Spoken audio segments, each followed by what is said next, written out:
What up, guys? Morning. How you doing? How's it going? Go live for an hour, maybe 2 hours tops. Just woke up a minute ago.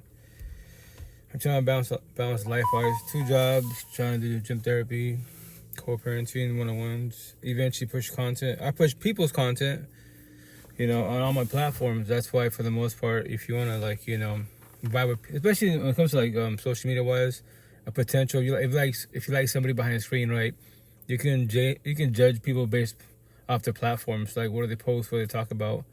If you have similarities wise, potentially try to pursue. If you're just going off cosmetics, looks, you can go for the looks, but looks can't talk to you. Lustfully, yes, I can, but verbally, mentally wise, can they talk to you? If not, then lust away, and they do like 90 Day Fiance, relationship falls apart. Then what? And then respect is your belief's not the issue. You two as a couple, potentials to be, are the issue. And that's why I go life for the universe for you guys, not for myself. As a being, I'm blessed. I won't ever be in a toxic love, broken, codependent relationship. Respect for you. I won't ever bitch about a partner, a potential. Like, if it falls apart, guess what? No one's guaranteed to stay forever. Just to form people. Like, anyone could leave. That's everyone's choice and free will. Hey, what's up, how you doing, Queen? How's it going? Respect for you, why to form people. Good morning. How are you? Morning. Oh, good. Just woke up. Hey, what's up, Rito? Hey, what's up, number one? How you doing? How's it going, King? And I said respect people. I said everybody out there, like, Good. How are you? good, thank you. Just waking up. Go live for an hour or two and tell stories, play it forward, play clips. And once again, this is for you guys, not for myself. My number is 95% of the universe. Like, 95% of you are, either in toxic relationships, scared to be in them, or you accept people, you compromise, which I don't like the word to accept, to compromise, because you love everything about them but that certain things. And that's what eggs you, but you stay there for codependency wise, just to have someone by your side, but you bitch about them every day above ground. Like, don't do that to yourself. It's not even worth it. It's easier said than done to leave, right? But when you start your healing journey, I preach about doors. The answer to the light, from God, the universe, your ancestors, is that physical door. No one's got to stay, So I just try to pay it forward to remind people what you don't got to. No one's got to, especially if we're adults. No one's got to stay. But for one being, Oh yeah, nobody. right, to call everybody out, to form people, because people talk about rejection, but I emphasize that you as one being can handle rejection. If you're part of the bitch about, they find out, or say you give your all, and they ghost you. Can you handle rejection? And that's for everybody out there. A lot of people can handle that. And the universe goes to shit. Your life stops because one person, to remind you, one person on the whole universe. But I get it, because you give your all, you love them, yeah. And then what? You don't have to form people. That's why I tell people all the time, like, this is for you guys. This is not for myself. I want to argue. As one being, I want to ever get tired of the conversation, because you're the one going through it. I'm not. What's the number one? Welcome to life. Because once again, you can say love, but do you know what love is? If not, then to carve everybody out, in this lifetime, you go through all these bodies. How many bodies are you going through to figure out what love is? How many tears are you shedding, And that's why hurt people, heal people, if you work on yourself. If not, then, Exactly. keep complaining about people. Look around you. There's a zillion people in the universe, and you're stressing about one person. Why? To form people every which way. And once again, That's what I say. People stress over one person when there's like millions out there still that. Potentials, yeah, Just exactly. because one failed, it doesn't mean the rest will do the same. Exactly, man. That's why I keep it simple, man. Every which way to the fullest. Like, if you're all my tattoos, if you're a square, empathetic person, loving person, whatever, you can be, talk about God.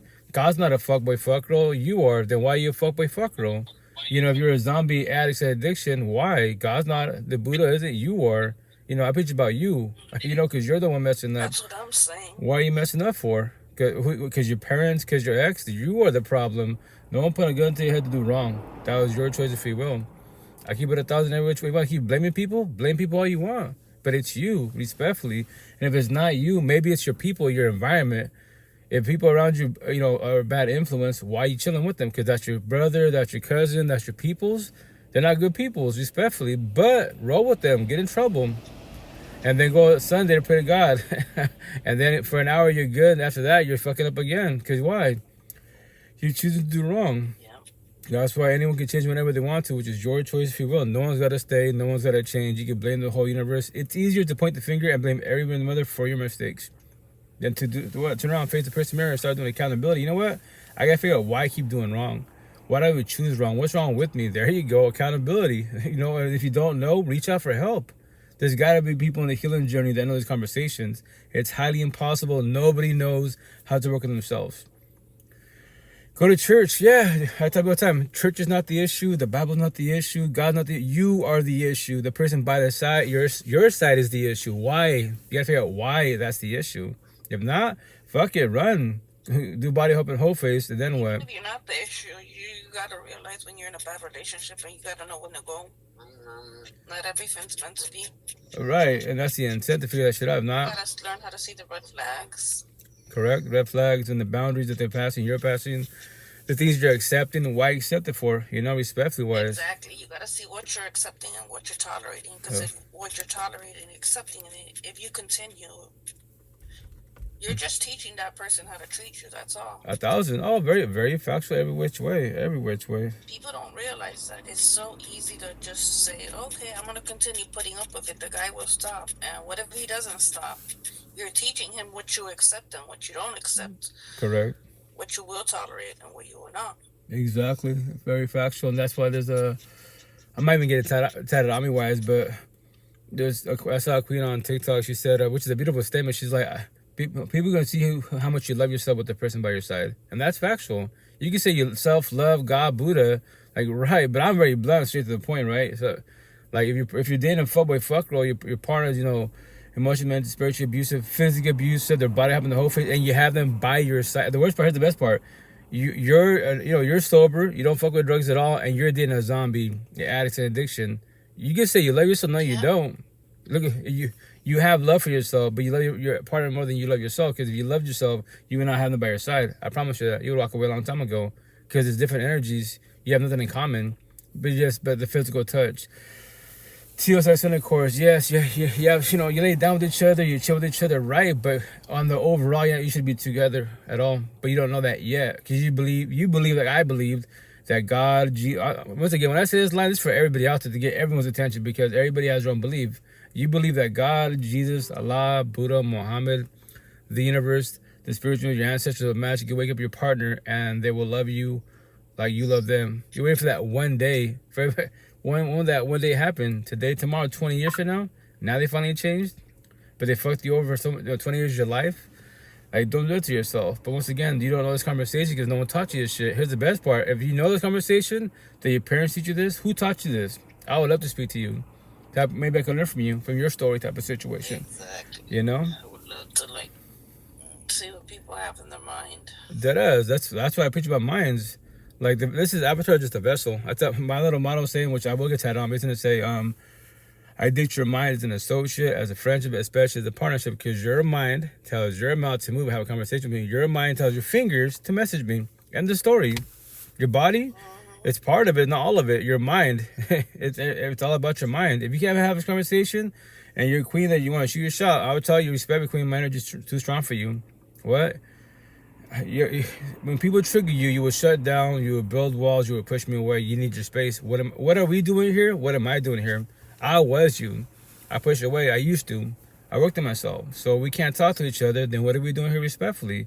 Let's not waste our time at all respectfully, because people don't really, they don't really say that and emphasize it, but to call everybody out, that's what breakup suck, divorce suck, because we invested time, right? But that's why I tell people, keep it black and white. Which I'll get tired of me pretty soon this year. It's gonna say, you and I cannot get nor buy back what? God, damn, can't give it back to nobody. What is it? Love, time, feelings. When you comprehend that, why do you waste your love, your time, your feelings around people around you, especially by side as a partner? Make them make sense. And then to make it more black and white, keep it simple, because you debate God's powerful. Cool, then get up. I say this all the time to everybody, especially see out of my one-on-ones. Ask God, the universe, for yesterday back. Today's Saturday morning. Hey, God, the universe, all I want from you is Friday back.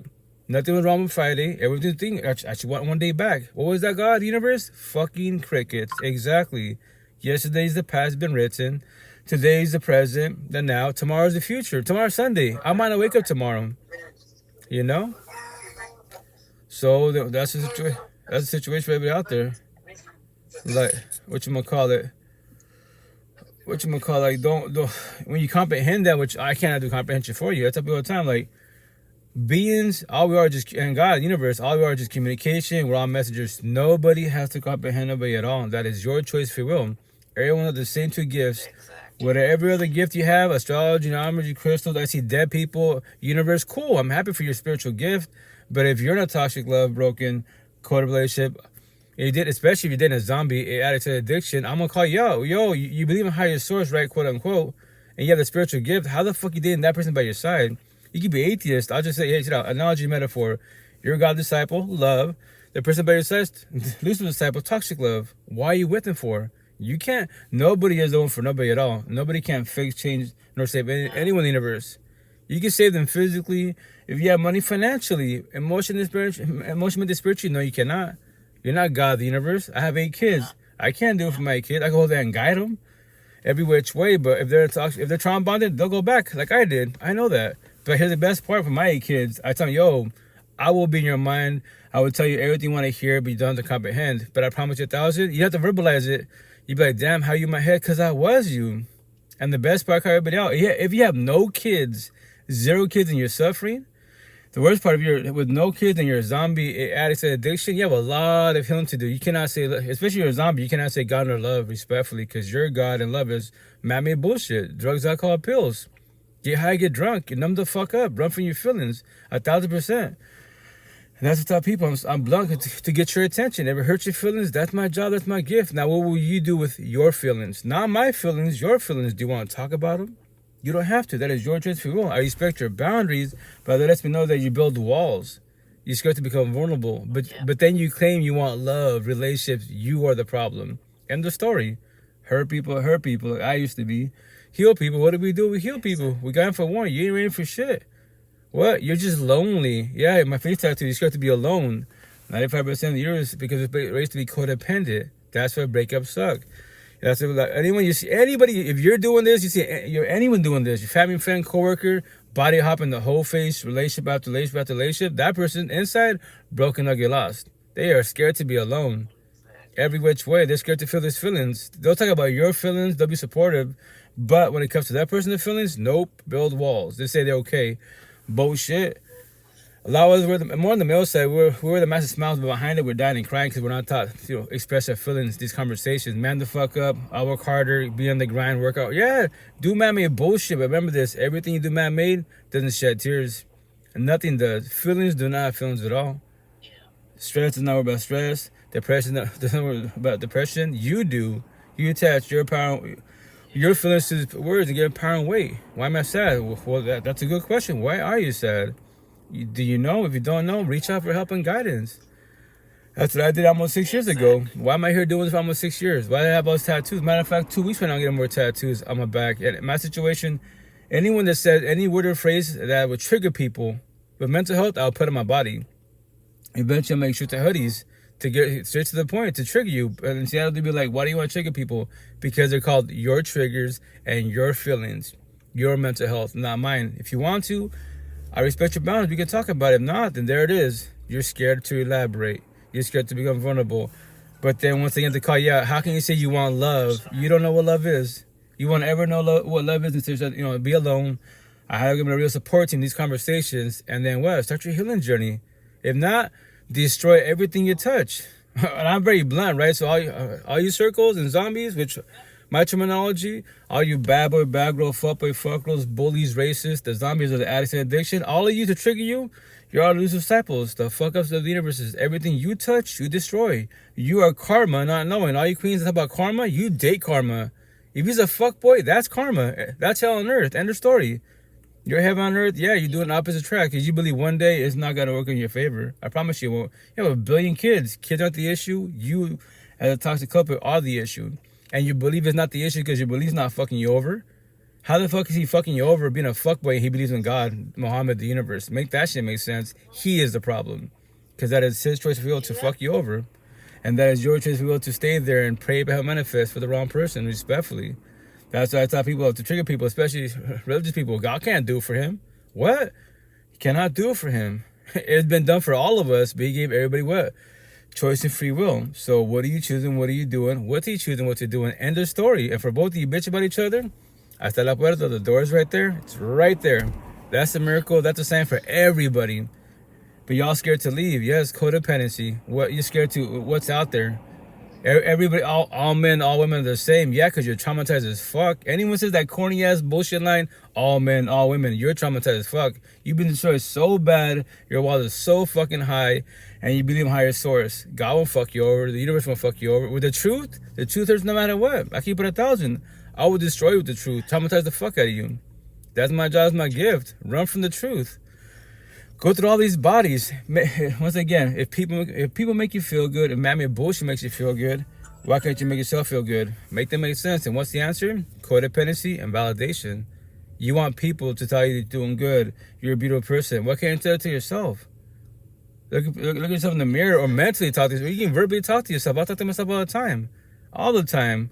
Like Kevin Gates says, true genius talk to himself. Yeah, the intent is to check with yourself type of situation. But no, it makes me feel good to help others out. To stay a people pleaser. Yeah. And when you helped everybody for the day and everyone's happy as fuck, they had a bad day, you made them happy, joyous, laughing, bullshit, you're the one sounding depressed. You're the one bitter, hateful. You're all alone. Especially at fucking out with the insomnia, which I don't miss that bullshit. I haven't had insomnia for almost 6 years of my life. Blessed. I don't close my eyes and stare at my eyelids and sit with overthinking about the whole universe. What the fuck? No, I'm just chilling. I'm blessed. Blessed every which way. I'm not that lucky. I suffer from insomnia. Well, it's because of overthinking. When you're traumatized, trust me, when you're traumatized, all you think about, okay, especially my situation, throw in your face to everybody out there, I'm a single father with 8 kids, a colony, 8 kids, right? So I'm stressing about bills. The kids want 8 people want everything and shit. I have so much money-wise type of situation. Actually, we're bumping head type of situation. We go to church. Church is the issue. It was us as a couple. Kids, they're part of the fucking equation. But I tell my 8 kids, all 8 of you, put your minds together and teach me anything about love, healing journey. It's Japanese to you because they won't teach this shit in school at all. Maybe if you go to college to be a counselor therapist, maybe potentially where they elaborate. I doubt it very much because in Seattle, I speak to a lot of counselor therapists and they're fucking book smart. They're DSM-5, but when it comes to fucking like personal experience, nothing. I tell you have all these clients, you've been doing therapy for years, and you can't tell me what I just told you. That fucking blows my fucking mind, respectfully wise. I go, respectfully, you're sitting there, communication. You don't comprehend what you're talking to, who you're talking to. I can tell you many stories of people's personal situations. I can't tell you their names anymore, but I can elaborate. I go, respect the system. Hey, check it out. I guarantee if I was talk to all your clientele, I could take easily 95% of them, and that potential it triggers them. What? You're selling dreams. Because you're certified with a piece of paper, as long as you say you're doing a little better today. You're fucking lying. You're selling the dream. You know they're not doing better, but you made them feel good. As long as they smile, really? Yeah, you are. Just a little bit better. I thought you say a little bit. You're fucking lying. Don't sell dreams. If they're not doing good, they're not doing good. Hey, we keep doing this conversation. And what are you doing in an hour or two? That the fuck ass. Like, it takes more than that. And then they say, like, you don't want to have too many counselor therapists or people in a real support team. The more the merrier. If anyone can teach you positive shit in life, that's what you want in your fucking life. If they don't know, guess what? That situation, I don't know. That conversation, I don't know. I have no personal experience. But I tell people, you got social media. I'm fucking live on 6 platforms, 6 cell phones. It's a live podcast. Anything which you have at your why am I sad? Type it in any app. Why am I sad? YouTube's your best friend. Google's your best friend. Fucking ChatGPT, Spotify. Spotify's beast. Fuck yeah. All these podcasts, man.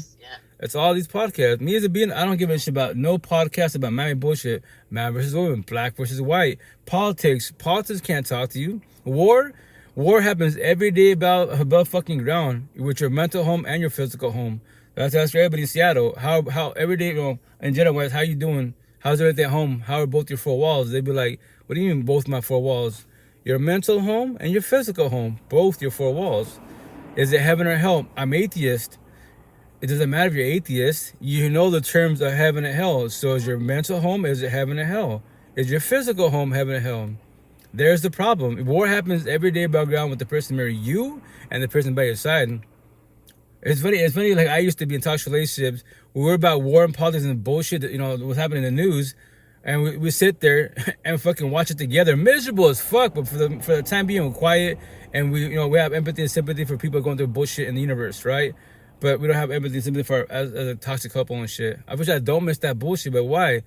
Both of us in toxic relationships were just in a journey. No healing journey. Because if we were doing a healing journey, we would have these conversations as the couple. I would not talk to the whole universe, A and B as a couple, C3C parties. Everybody else, sure, if they're platonic, no passing boundaries, give you, advice, sure. But if they're passing boundaries, you deserve better, all that bullshit, they're just causing more fucking war. And every which way. You can have all the bodies you fucking want. You gotta work on yourself. If not, go through all these bodies and bitch about and point the finger at all your exes and your parents. My parents should have time better. How can your parents teach you better if you don't know better? They did the best they could. That's how all my 8 kids. Why am I speaking to you now? What do I have all these tattoos for? None of your family. Mom, your mom's side, dad's side, and your stepdad's side. You have 3 families. All these people and they're religious, spiritual, and none of them, 0, can teach you anything I just told you. They'll tell you go to church, pray in God's hands, manifest, meditate. A for effort. You're meditating, but when you go after your meditation, you're back to the part you bitch about. How's it working out for you? And meditation is the issue. You're the issue. He is the issue. She's the issue. End the story. And that's when they stay quiet. Now, here in Seattle, my one-on-ones, they just start tearing up, or they even cry. I go, you queen, you don't got to say shit. I was you. I'm in your mind, right? In your head, I know you're speaking to yourself in your head. How you in my head? How do you know this? Because I was you, was past tense. I won't ever become you or not none of that, which my number is 95% of the universe. I won't ever bitch about no queen in the universe. Why? She can leave. She can go. She can cheat. She can divorce. That is her choice for all. I worked on myself. I can handle rejection. 95% of you can handle rejection. That's why a potential comes in your life. A potential, not even boyfriend, girlfriend, and the shit falls apart. You're deep in your feelings. If you're too empathetic, whatever you do, you overlove and you overgive every which way. Because you want to give your all, right? But all this love you want to give to one individual, why don't you give to yourself first? Be selfish in a positive manner. That's why when they leave you, they reject you, it destroys the fuck out of you, and you question your self-worth. What could have done better? You could be a fucking porn star and give them $1 billion. It's not you, it's them.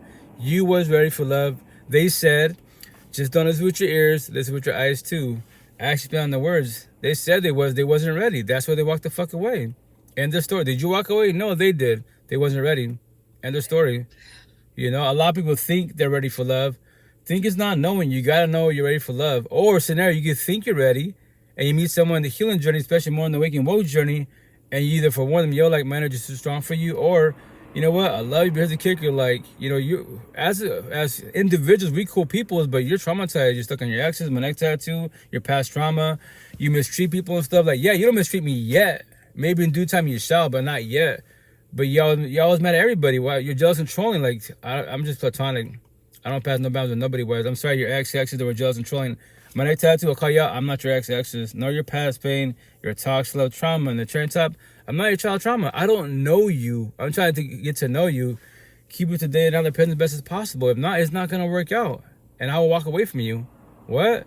I love you, babe, but I love myself more. This is my life. I worked on myself. Why would I let anyone come in my life try to take my energy? Cause toxicity. The fuck? Nope. To throw in your face the bully in a positive manner.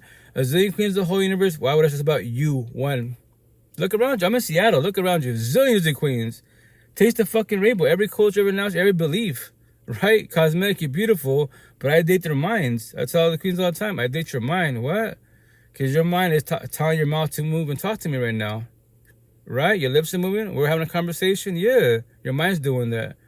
But I'm going to judge you based off this conversation. If you're ready for love or toxic love, that's your dime a dozen. Toxic love and lust, dime a dozen.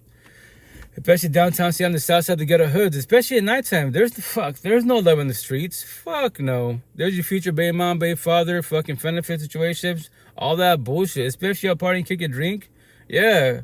Go get destroyed. They don't know how that shit feels respectfully, So, that's the shit for everybody every which way. Like, don't accept toxicity. But if that's what you want, that is your choice if you will. But don't be like, shedding tears and bullshit when they fuck you over. I'll be like, Matt Rife, yo, queen, king, why you crying? You sold yourself a dream. You wasn't ready.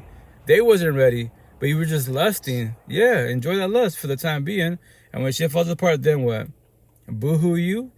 Go pray to God, the universe. Pray all you want. Prayer's not the issue. You are the issue. They are the issue. That's the problem. 2 to make 1, right? Yeah. What's number 3? Welcome to life respectfully was, Once again, to pay it forward to foreign every which way. I'm sorry?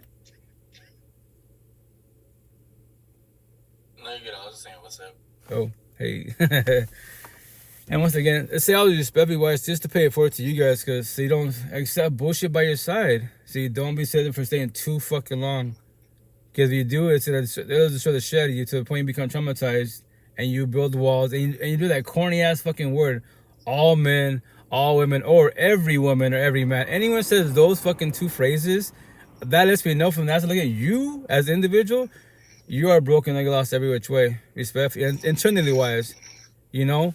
You're scared of love. You can say love? Nah. Far from the situation, respectfully, you know? You don't know what love is yet. Because if you did, I promise you, you'd walk away a long time ago. You got rejection. It might hurt you. The grieving journey. You're going through a breakup. Another one, yes. But here's the kicker. Analogy, metaphor, which I get tatted on me. I've been saying this. I'm not even a poet, right? I've been saying this since my first baby mom. Fucking back in 2000. It's better to die today than tomorrow. Not physically, emotionally, and spiritually. And what does that mean? A 10-day breakup is better than a 100-day breakup, and so on and so on.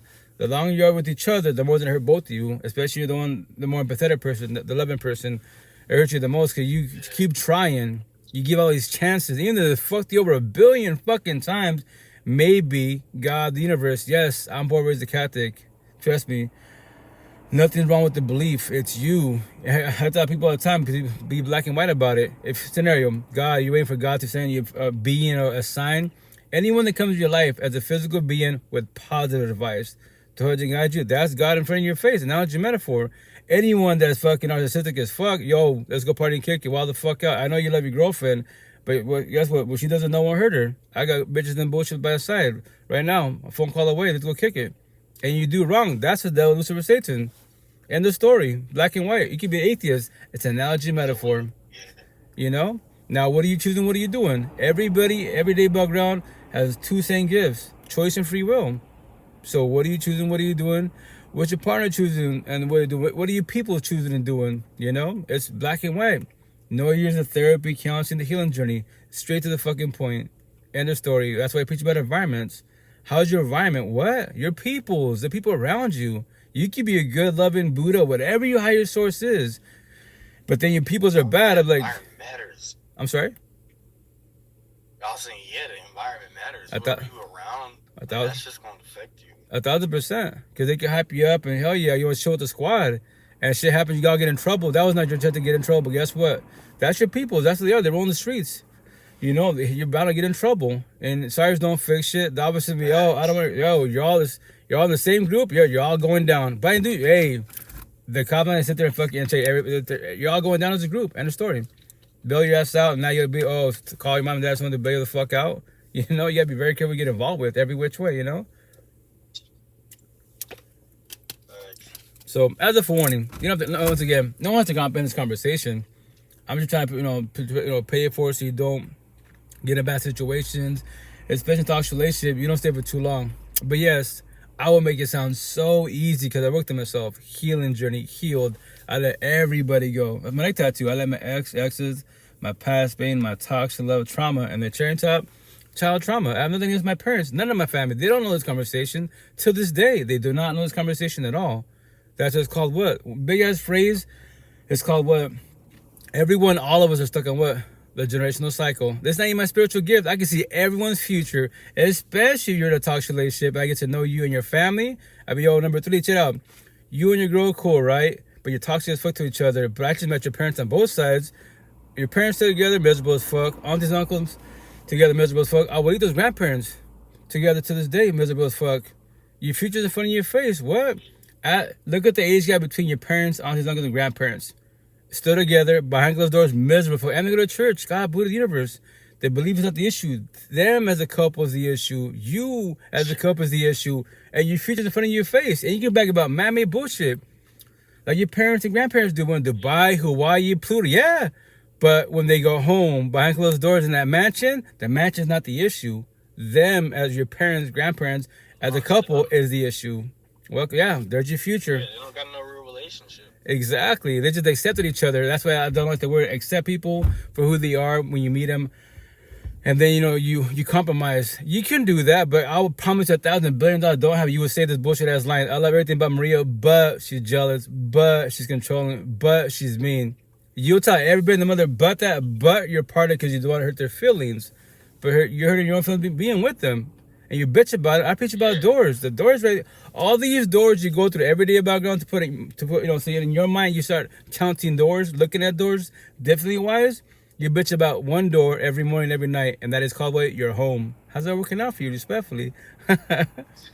You know? You love the gym, you love the church, you love your people. Yeah, you love the therapist. Awesome. But the therapist goes their way, and they're probably blessed, potentially. You go your way, back in your car. Fuck.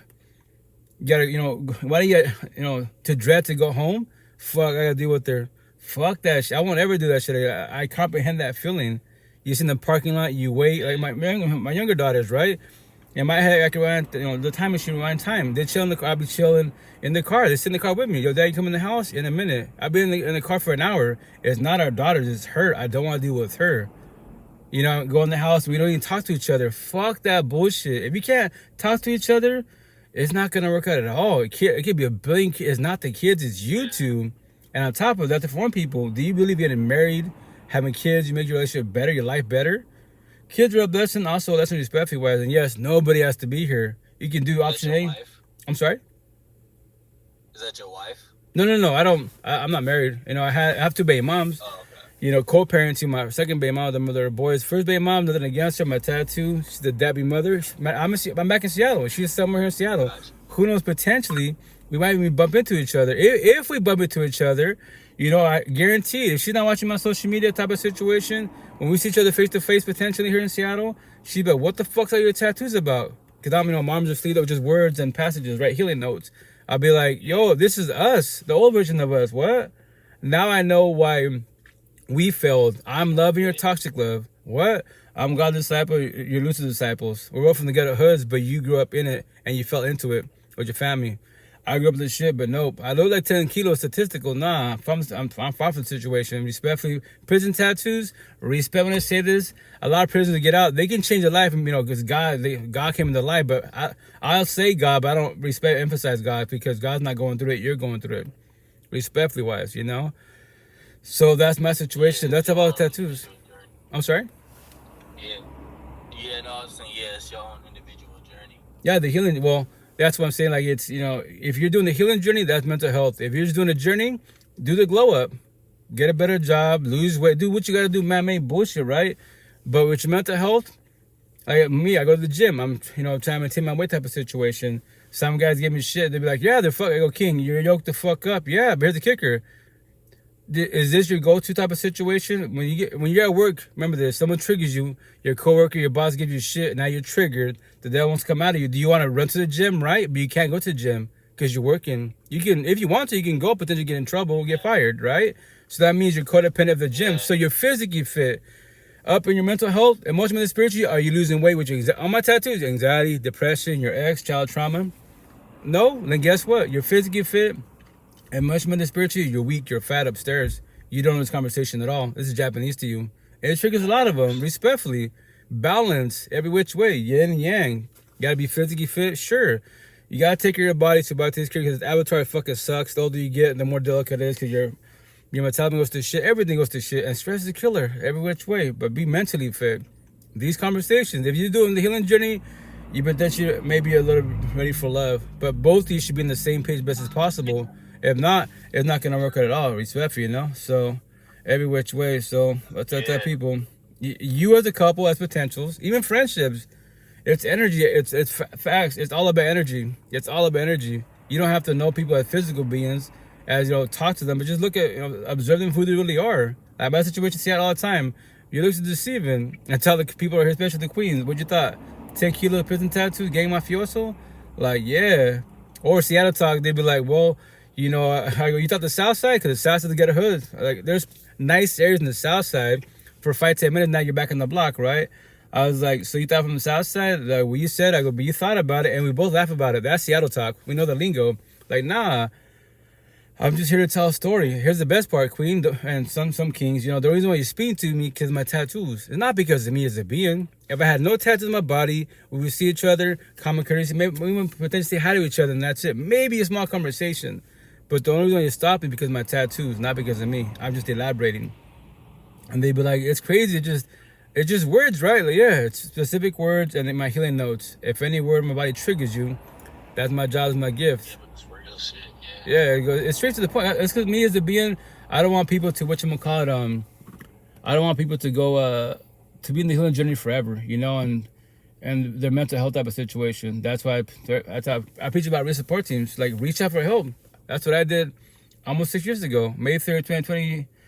That's when I died, not physically, emotionally and spiritually. The mother of boys, she finally, 7 years too long, but she finally, walked away. It hurt really bad. That's why it's called rejection. The universe isn't hurt really fucking bad, especially when kids are involved. If you have no kids, yo, tell everybody, yo, deadass, you have no kids, you, first and foremost, you're blessed. Second of all, whatchamacallit, run. Be like Forrest Gump, run, do not, go to that door, don't ever look back. You have no kids. But yes, if you go back, because that's the emotional, mental, spiritual trauma bond, the worst addiction, you believe that, they realize, hey, babe, I miss you, I changed my ways, and give me another chance, another chance. That's the worst addiction in the universe.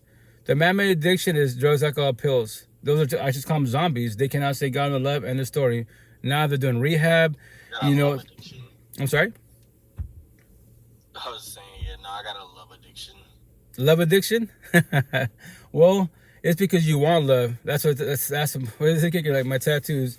Like I used to be. When you're too empathetic, what is our flaw? You're too empathetic, you're too nice, you're too gullible, you're too naive. You call it a people pleaser. I know you want to give all this love to this individual, right? The downfall is if you don't have control and protect your energy, you will overlove, you overgive. And every time people just, misuse you and they don't use your love correctly, wise, they will hurt you every which way. And you will sit there for too long, respectfully, where like I did. Like my first baby moms, that's my numbers are 12 and 7. First baby moms, 12 years too long, 3 daughters deep. Second baby mom, the mother boys co-parenting, 7 years too long. And we got 5 boys, 4 by blood and my stepson, right? So yeah, we stayed for too long. But this could be playback manifest that magically one day a partner will wake up and they will love us like we love them. The downfall is to cry everybody out. That one day you're praying for, when will it happen? Today, tomorrow, 20 years from now? It could be 5 years from now. But within those 5 years, what happened between those 5 years? Does he or she have fucking 10 baby moms, 10 baby fathers, and now they finally love you? But yeah, but look all that she got to deal with now. Respectfully, don't do that to yourself. Yeah, not the same thing. Nah, you're sharing the whole universe with that individual. That's why, once again, I go live for the universe to pay your story, to tell a story, to pay it for about raw real life, raw real feelings. I don't give a shit about nothing man-made. Because keep it simple, nothing man-made can't talk to me. People say, I'll be like, what do you mean by that? I'm at my work right now, right? I'm going to tell service, make it simple. We're at the shop, right? So other than the physical being, us beings in the shop, my coworkers, and you as the customer, and myself attached to the AI. You cannot use a physical being, nor the AI, Google, Alexa, whatever, for any conversation. What? Ask anything man-made for best of life. Here, if you want to, let's go. I'll give you a little tour of the shop. See, that's the alignment machine. Ask that alignment machine. I show you my tattoo, anxiety. Ask a alignment machine, I have anxiety. What do I do? What's that alignment machine? Crickets. That's a tire machine. I got PTSD, neck tattoo. What do I do? Crickets, you see? Like, oh shit, yeah, it's black and white. Other than physical beings, you and I, technology. There's so much platform resources. Ask anything man-made for the rest of life. The Bugatti doesn't cry, you cry. The match doesn't cry, you cry. Why? That's the question. They're like, man, you're deep. I'm like, straight to the point. I don't want you to be here in the healing journey forever. For sure, it's at your own pace, but reach out for help and guidance. The more people in your support team, I promise you, 1,000, you will evolve in life really fucking fast, because they're teaching you their beliefs and they was taught with their healing journey. You don't have to comprehend anybody. That's the type of people. I cannot do comprehension for you. I'm not God of the universe. I have 8 kids. I cannot take the pain from them. I go there and guide them. I can tell them stories, I can elaborate, but I know after the conversation, I go my way, my kids go their way, I know they will be sad and depressed. I know they have insomnia. I know I was them. That's what my kids time. You're my inner child. Analogy metaphor. Well, all 8 of you are 8 different versions of myself, different age categories. But the positive that I worked on myself now, I would tell you stories with your mental health. The schools will teach you this shit. Your friends don't know this conversation. They'll be supportive, but they don't know. That's why we have, which I call stalemate support teams. Like my overs, myself, my buddies, right? Male, female, the squad. We all in toxic relationships. We bitch about each other's partners, right? But nobody's evolved. No one's evolving. We're supportive, but we don't know what to say to each other. Cool. Let's go to church. Let's go for a walk. Let's pray. That's cool. But nobody's evolving. Everyone's stalemate. That's a real support team. Hey, shit out. This is called depression, anxiety. The reason why you feel the way you feel, I comprehend that. I used to be like that. Let me elaborate how you feeling. And that's why when people are like, yo, how you in my head? I was you. I know exactly what you're going through. I will make it sound so easy, but I'm here for you. That's why I tell people, real support teams, and to for you on top of that, real support teams, they don't gotta stay forever. Remember this, no one's gotta stay because the intent to control and protect the energy best as possible. So they can be like, check out, King Queen, I'll be here for you for so long, but if all you do is talk about your ex for the next 6-7 months, a year, after that, I will walk away. I will give you a year of my life. I will, as far as be a real support team and my energy. That's just draining. Exactly. That's if for one being like, you can be supportive to help others, right? But if it takes your energy, control and protect it. Realize boundaries. Check out. I know you're going through a situation. I'm here for you, but if you keep doing this, I gotta walk away. If you call me, and that's what I say. Yo, you can talk about whatever you want to talk about. You mentioned your ex. I'm just walking away. I'm hanging up on you. Respectfully, that's it. What? No, you're not moving on. Remember this. No one's gonna stay. Protect my energy. Right, exactly. So that's why I tell people all the time, use it being control and protect energy best as possible. Best as possible. If not, then people will drain it, and then you help the whole universe. You made the day a hell of a lot better, but now face tattoos, now you're all alone. You go back home to your four walls. Now who got you? If you don't got you, who got you? Universe? God, yes. Higher source, emotionally and spiritually, they're always by your side 24/7, 365. Right here, God, the universe is chilling with me. Physically, who's got me? If no one's got me, then I'm the problem. I gotta have myself. You gotta be selfish in a positive manner because this is your life, not nobody else's at all. And that's where once again, if you. But yeah, best as possible. That's why I keep it simple. If you're a square, my tattoos, empath, empathetic person, loving person, whatever your highest source is, if you want an easier, better life, a less stressful life, vibe with squares only. End of story. Until you can do this healing journey, especially more in the waking woke journey, my situation face tattoo woke journey, then guess what? You can control and protect the energy. You realize boundaries. That's why I keep it simple. With circle, on my tattoo, circle of zombies, I'll be all of them, every single one of them. I'll be their associates. I'll be their support teams. If they are not too toxic, their environment's not too toxic, I wouldn't call them a friend. To call her my girlfriend? Fuck no. I don't date no one from the ghetto hood, respectfully. Especially the zombie addict addiction. I can't fit and save her at all. I could be a real support team. But here's the kicker. You got zero ops. Chucky, you're a keyboard warrior. Keyboard warriors, you guys don't have no fucking power away with your words at all, man. Be a man or woman. Show your face, but you do no face, no cases. Why? You worry about what? One big ass word called what? Reputation. And the story. Boys and girls, the two narcissists, they hate getting exposed. Especially social media. They don't want to know the whole universe who the fuck they are. This is how you slow down the spiritual warfare. So easy as fuck. Check out. This is my story. This is my ex. A picture. Do a TikTok. Put it on your platform, right? Did a 3-year-old draw on your face? All my tattoos mapped to life. Straight to the point every which way. So you're a keyboard warrior. Teach me something positive in life. Teach me what the empath is, a narcissist is, reactive use, deflection. Teach me about that. I don't give a shit about nothing man made. I'm sorry? They can't comprehend that shit. Nah, those are blue pillar NPCs. They're just entertainers. They entertain the streets. Red pillars, we're educators. We educate the universe. We're trying to educate ourselves, That's why blue pillars, good for the streets especially.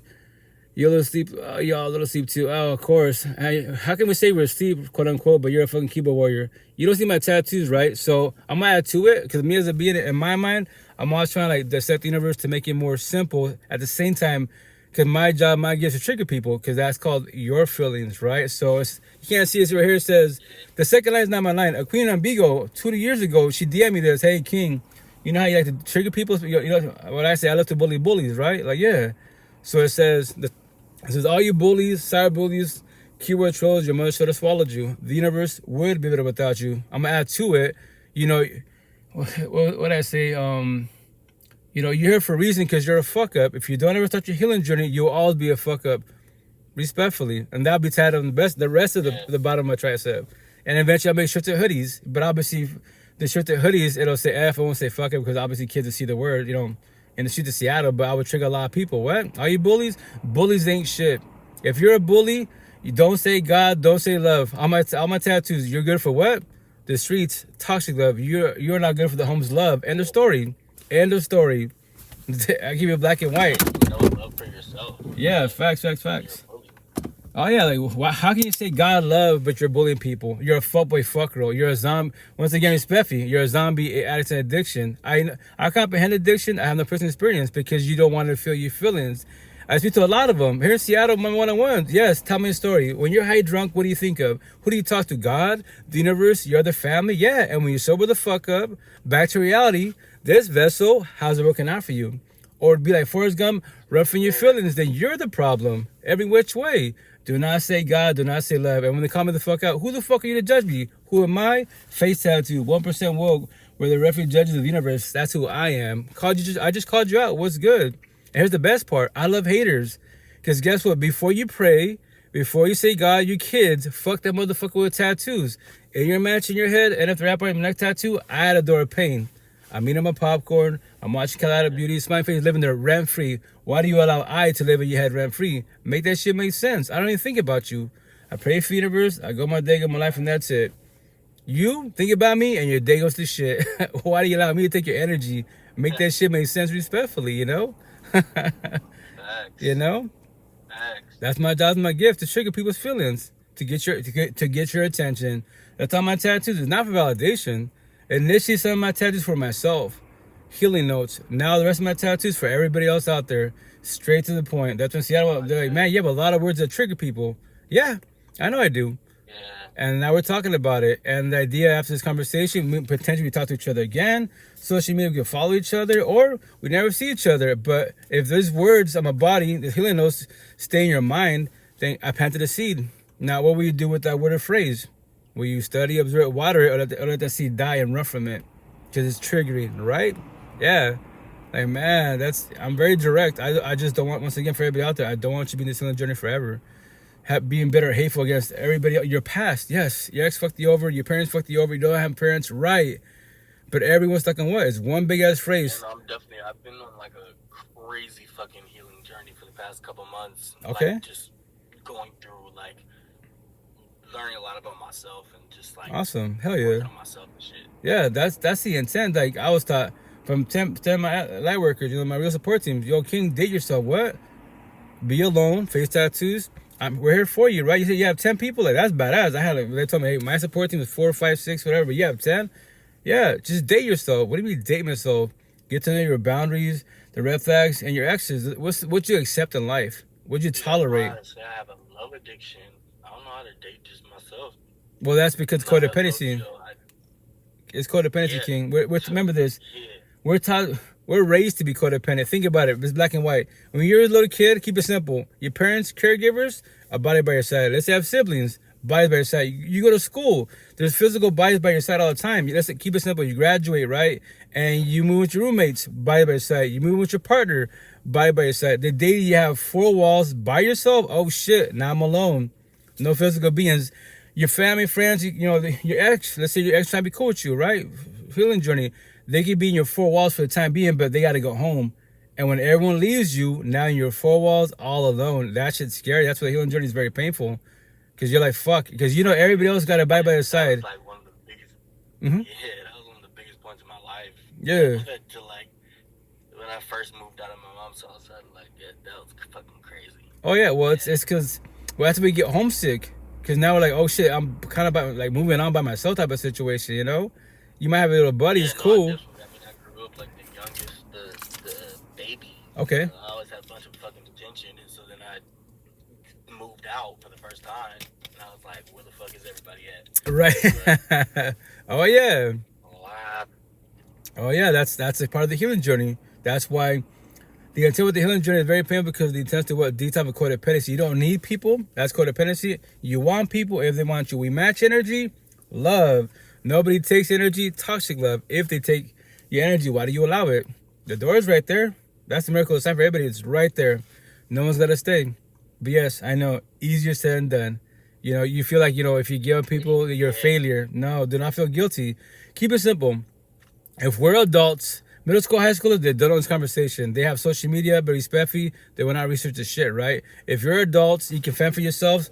I tell you about, yo, King, Queen. Your roommates, especially your partners, right? To remind you, throw in your face, because no one taught me this shit, because I did my healing notes, my healing journey, right? My way. Remember to remind you, that is an adult. You're an adult, right? So remember, that's somebody else's kid. You're somebody else's kid. I promise you 1,000. Go to that door, especially if you have no kids, and don't ever look back. Don't ever look back. That's an adult. To remind you, that's not your fucking kid. Stop being the babysitter, the mother, the father, the probation officer. Let them fuck up. That is not your kid. But to forewarn you, God, the universe will always test you because your ex-sexist to your last day in bed, they will always come back. Don't matter if you move the fuck on, married and kids, because they're gonna test you to see if they can break the walls down. And remember, you had a physical touch. They can say a certain word, you lock eyes, energy. They know you guys know each other. If you don't let them go, you don't matter if you love your partner to the fullest. If you have not let them go and done closure for yourself, you will fucking fall to lust every which way. I promise you will. It's not even about being right. I'm for warning you because I was you. Cause you gotta let go. If not, you're not ready for love. Respectfully. Yeah. That's why God universe always tests you. That's why you do the communication, forgive. That's your first part, which is communication. You cannot forget it because you lived it, your personal experience. Now can you let go? Do closure for yourself, comprehend why it failed, to do comprehension. Oh, that's the red flags that I missed. That's the bounds that I passed. They passed. I go to therapy every single week for the past like year now, and I still feel like I'm just like, I haven't like actually gotten over that part. As far as your Like, ex-wives? I still, huh? As far as your ex-wives, or? Not necessarily my ex, but just like, I feel like probably just like the love addiction, but also just like me looking for But that's your partner? companionship. Right, Yeah, well. like a partner, like. Right. It's. But like I'm not like actively seeking it. I just feel like it's constantly like. That's why I feel like I like hook up with people, because I'm like looking for something, and then. Well, if you when you say like hook up with people, like what situationships, one night stand type of situation, I'm asking. Like one time type situation. Yeah, so when I stand type of situation, here's the kicker. So my situation, overage myself, not current, overage myself. Back in Seattle, this is my overage myself, right? Healing journey, no healing journey, none of these conversations, right? So back in the day in Seattle, this is 2000. My first baby mom, we were together for 12 years. She cheated on me in 2009, I believe, that I know of, with one cat, and that's it. I was working. I was in Seattle. I had no social media. I had a smartphone, but no social media, no MySpace, no Facebook. I knew of it. But in Seattle, I was ET, deadass. So people ask me, what's your photo, what's your social media? I'm like, what do you mean? Like, your Facebook? I go, I don't have none of that. Facebook, MySpace, whatever that shit is. Like, I know it's social media, but what? So how do you get a hold of you? Before technology, before the internet, it was called, you ask for my phone number. Now you ask for email address, you text me, Really? That's weird. No, because I'm in Seattle. All I see is you guys taking pictures of everything, and you're eating food, you take a bite, you take a picture. I'm like, really? You want the whole universe to know what you're eating a fucking burger? Respectfully, Sure, I guess, So, I was doing my situation, my mom fucked me over, right? And I said, respectfully, two wrongs do not make it right. To form people, like, okay, your partner cheats on you, you know what? I'm gonna cheat on them to get even. It's gonna be a fucking war zone, especially if they're together. It's not gonna work out, right? So, here's the kicker, like key number, I can tell number 3, you're love and empathetic person, right? So when your partner knows, and they're more narcissistic as she was, and so I was emotionally cheating. Once again, a lot of people do not know the term of emotionally cheating. Everything starts with feelings, then it goes to emotionally cheating. And what's that?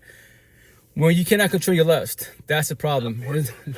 Yeah, nothing wrong with looking, but when you got staring at a man or woman, like a person in your life, then that's called lust. You cannot say love. You cannot do monogamy. Because you'll always emotionally cheat. I promise you will. Especially with technology-wise, right? So that's what I tell people as beings. Test your lust. It's fucking easy to do. Go to the gym. A lot of queens show. See through every. How do I know she's pierced? And all that bullshit, my body, my choice. No. You queens know what you wear before you go to the gym. You know the attention you're looking for, respectfully-wise, And then you got the bikini bruises stand. You get the beach. All the fucking lust of the universe. If you're staring at a man, woman, like you've never seen a man woman in your fucking life, you cannot do monogamy. 0. End of story. God's not fucking around, you're fucking around. You been the devil? The devil put a seed in that shit, but that was your choice of will to be gawking and staring, emotionally cheating. End of story. So, remember, she did me wrong with one person. So, and my situation, which I'm gonna tell Ami, she sold me a dream. We'd be a family because we have then 3 daughters deep, right? She's like, we'd be a family again, try it again, cool. And then when we tried again, quote unquote, she gave me a second chance type of situation, or us, our family situation. She told me, hey, I'm lying to you type of situation. Or she said, I lied to you, I use you for leverage. I'm like, what? What do you mean you use me for leverage? I just use leverage to put a roof over it. Our daughter said in my head, and that's it. I don't want to be with you. I'm like, really? You sold me a dream. Awesome. I go, remember this. Remember those words. You use me for leverage. You're going to eat those words. Remember this, guys. Overage myself. No healing journey. No real support team. Nobody to reach out to. Hey, she fucked me over. She sold me a dream. So I'm about to do this. And no one to inform me, hey, you can do that. but it's not gonna work in your favor. Two wrongs don't make a right. So no, remember this. Y'all try to preach about real support teams every which way. So she cheated with one cat that I know of, right? I was always working. She could have been cheating for fucking 12 years. I don't know. I was always working, never home, right? So I did benefits, friends with benefits. Once again, in Seattle, benefits in 2011, that was not even a term.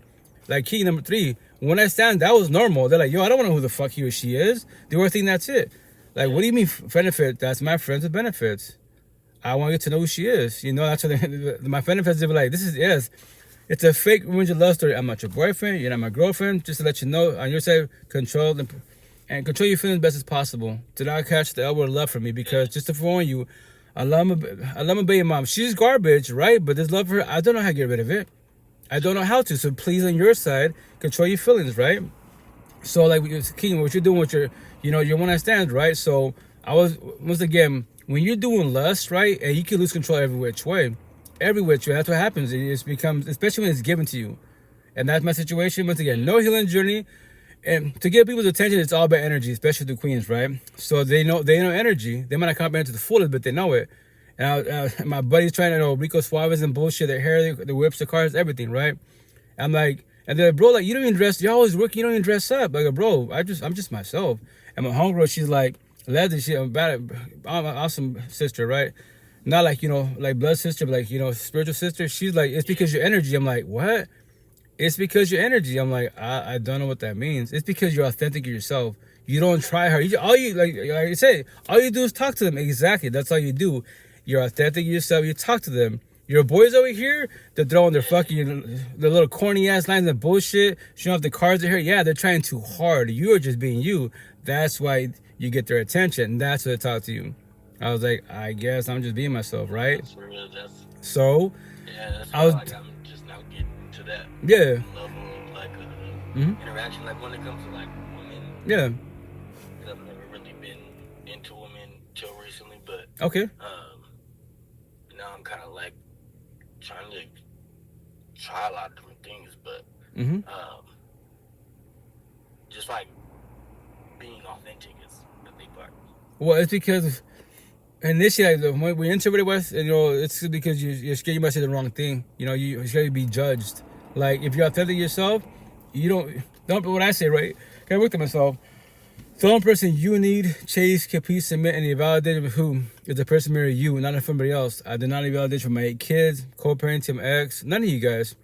You can talk, you can hate, I don't care. This is my life. I do what makes me happy is to be in, which I say joyous, right? Because X says rest in peace, X. Like you said, happiness is fake. It's true. Happiness, that's just a dopamine high. Joy's forever. Strive for joy. Fuck happiness. That's a dopamine high. That's why you go through all these bodies. They made you happy. For how long? And now you're bored. The spark it, you're bored. Because when I did my benefits, that's why I love my sister Leslie. She if she's not put me aside to talk to me, because she told me, she put me aside, she's like, hey, chill out. My own, well, I use that nickname also, Marge, right? She's like, hey, Marge, can I talk to you? Go for it. Do you know how you do what you do with your benefits? I'm like, I'm just doing my thing. Like, right, but do you know why you do what you're doing? Yo, in the spot, don't make it hot. I'm giving Brody a C count. You hear me? That'd be easy. Whatever that was, respectfully. But what you call it?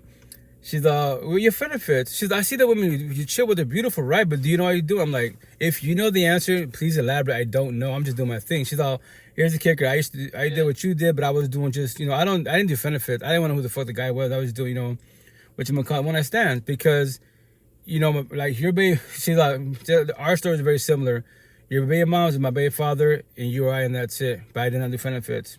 That's different what you're doing. But that's cool at the same time, right? So here's the kicker. The answer is this. You're trying to fill a void of love you cannot get for baby moms. What? That's why you do benefits. You have 1,000 bodies. It's not them. You comparing them, and you wish your baby mom was like them. Your baby moms will never become none of them, and vice versa. That's the problem. You're trying to fill a void of love. But in reality, the love starts with you. What? That's why you do what you're doing. And when she told me that, deadass King, if she did not tell me that, I would have been doing... No bragging rights. Seattle, remember this. No social media. Nowadays, people on the cell phone, porn stars. Face to face, fucking virgins. Can't even have a conversation. Lustfully, yes, they can. Ribly, ain't nothing. Because after lust happens, energy shifts. Less texting, less everything. Shit's ending, right? There it is. Lust. Toxic love and lust, that's just dime a dozen. That showed me love and lust. Consistency. Like instant. Yeah. Before even like. Exactly. Before Because you even get to know somebody, you just want to fuck them. yeah, it's lust. That's why it's toxic love and lust. It's dime a dozen. That's what I'm saying. If I'm blunt, cell phone porn stars, face to face, fucking virgins, man. No conversation. Or it is. Nowadays, especially in America, I give everyone like 90-day fiance, 30 days, 60 days, 90 days tops, and that's it.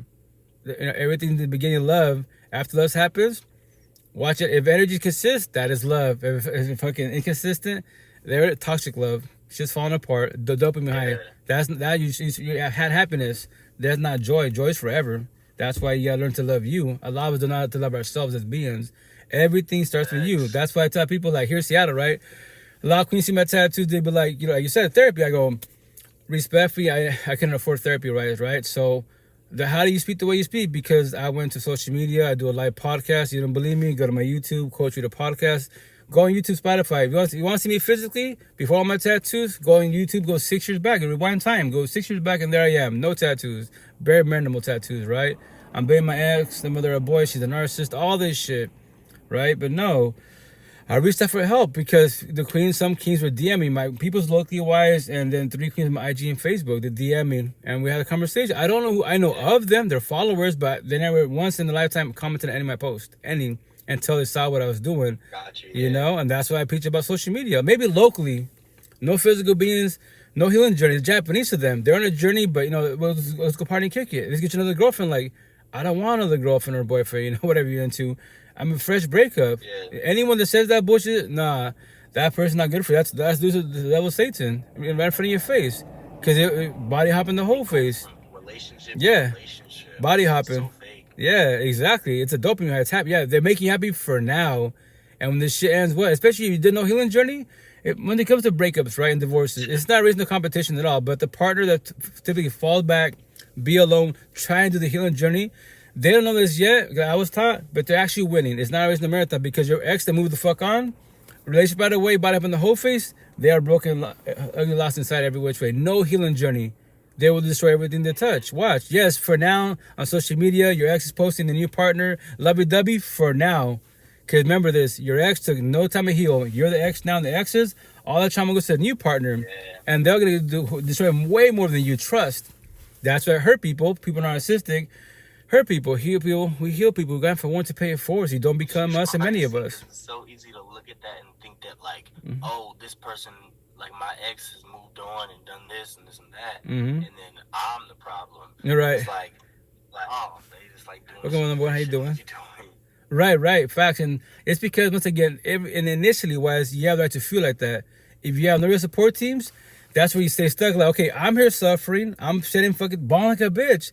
Why they move on so fast and they're happy they're happy for now. Yeah, there's no problems yet now. Give it time, it shall be. But I tell people all the time, oh snap, what was that? Oh, thank you, Lisa Love. Whatchamacallit, I tell people like reach out for help. Respect, I say that more on the queen side, the female side, women support women for the most part, and that which is beautiful. Us men, for the most part, men do not support men because this is like man the fuck up, move on, get another job, make more money, be in the grind, work out, get another girlfriend. Like, no. That is not healthy at all. Okay, working out is cool, but partnership, body hopping, that is not good because you're going to hurt people. And remember this, you're traumatized every which way. And here's my personal story to pay it forward.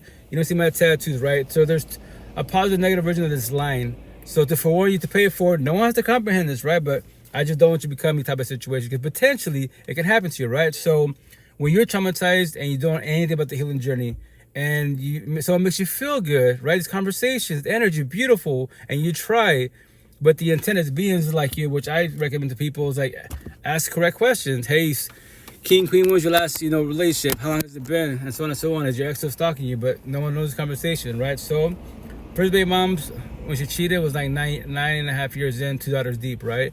And then I got my second relationship in life. I was like 30 years old, I believe. Don't quote me now, right? It's been a minute. So and no one taught me this conversation. No one forewarned me because I had no support team. I was just on a journey.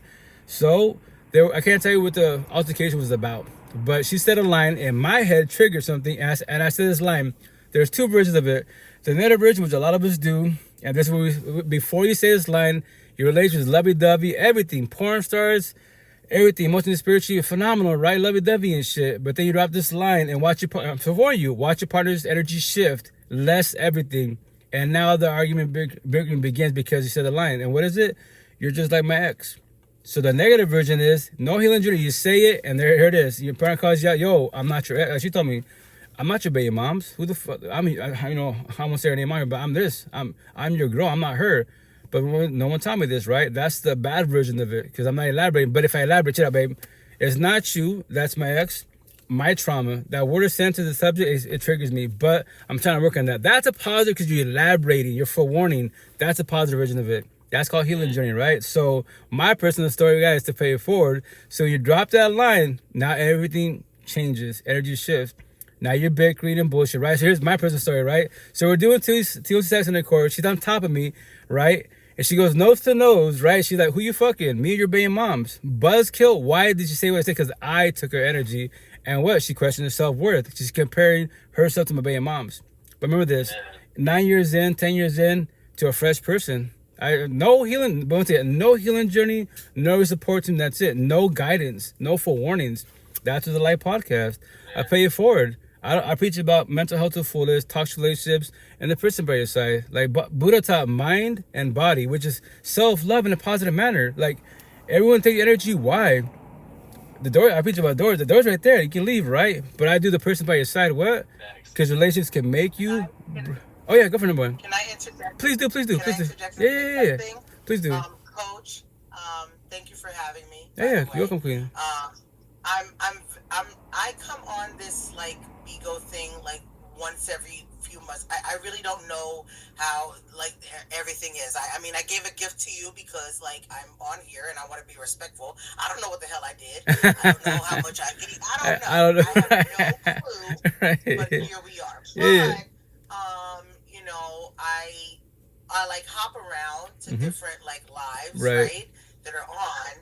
And if like if I'm drawn to a live, then I like stay for a minute. And energy. I was drawn to this live because you were talking about like being authentic, right, and like being you know, a person that like when you walk through your life and you have your own journey, like you got to be like true to that, right? And so I connected with that, and like I love that you said that because, and especially when he was talking about like the pressure of like, you know, people are like, oh, you got to be in a relationship or whatever, like it's like, you know what I'm saying, and you need to be, but if you need to be by yourself, if you don't need to be in a relationship and you're not feeling that, like you shouldn't have to be, there's no like conformity in that. Correct. And that I connected to that because like I'm lesbianic. Okay. Like okay. You know, all day every day. And all day every day. And I've been single for like 11, maybe 12 years or whatever. Like, you know, all day every day. And do you know Tracy Ellis Ross? Do you guys know Tracy Ellis Ross? Yes. That was on Blackish, right. Ross's daughter. Correct. So you can look this up on your own time, but she does a TED Talk. Okay. Where she talks about, because she's like over 40, and she talks about how like she's single, she's living her life or whatever, but her mother, her friends, and people that she knows, they trying to hook her up with people. Right. Like they constantly like, why aren't you married? Right. Like, you need to be in a relationship. Right. Why aren't you in a relationship? Whatever. And she, in this TED Talk, she said, we need to normalize that it is okay beyond belief to not be in a relationship. You do not have to be in a relationship, whether you're a man or a woman, right, to validate your existence correct as a human being, right, that's the norm now, on this earth. That's like what defines people.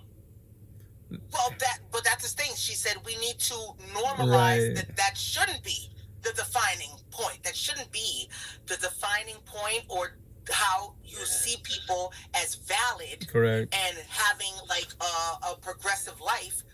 if they don't have a partner.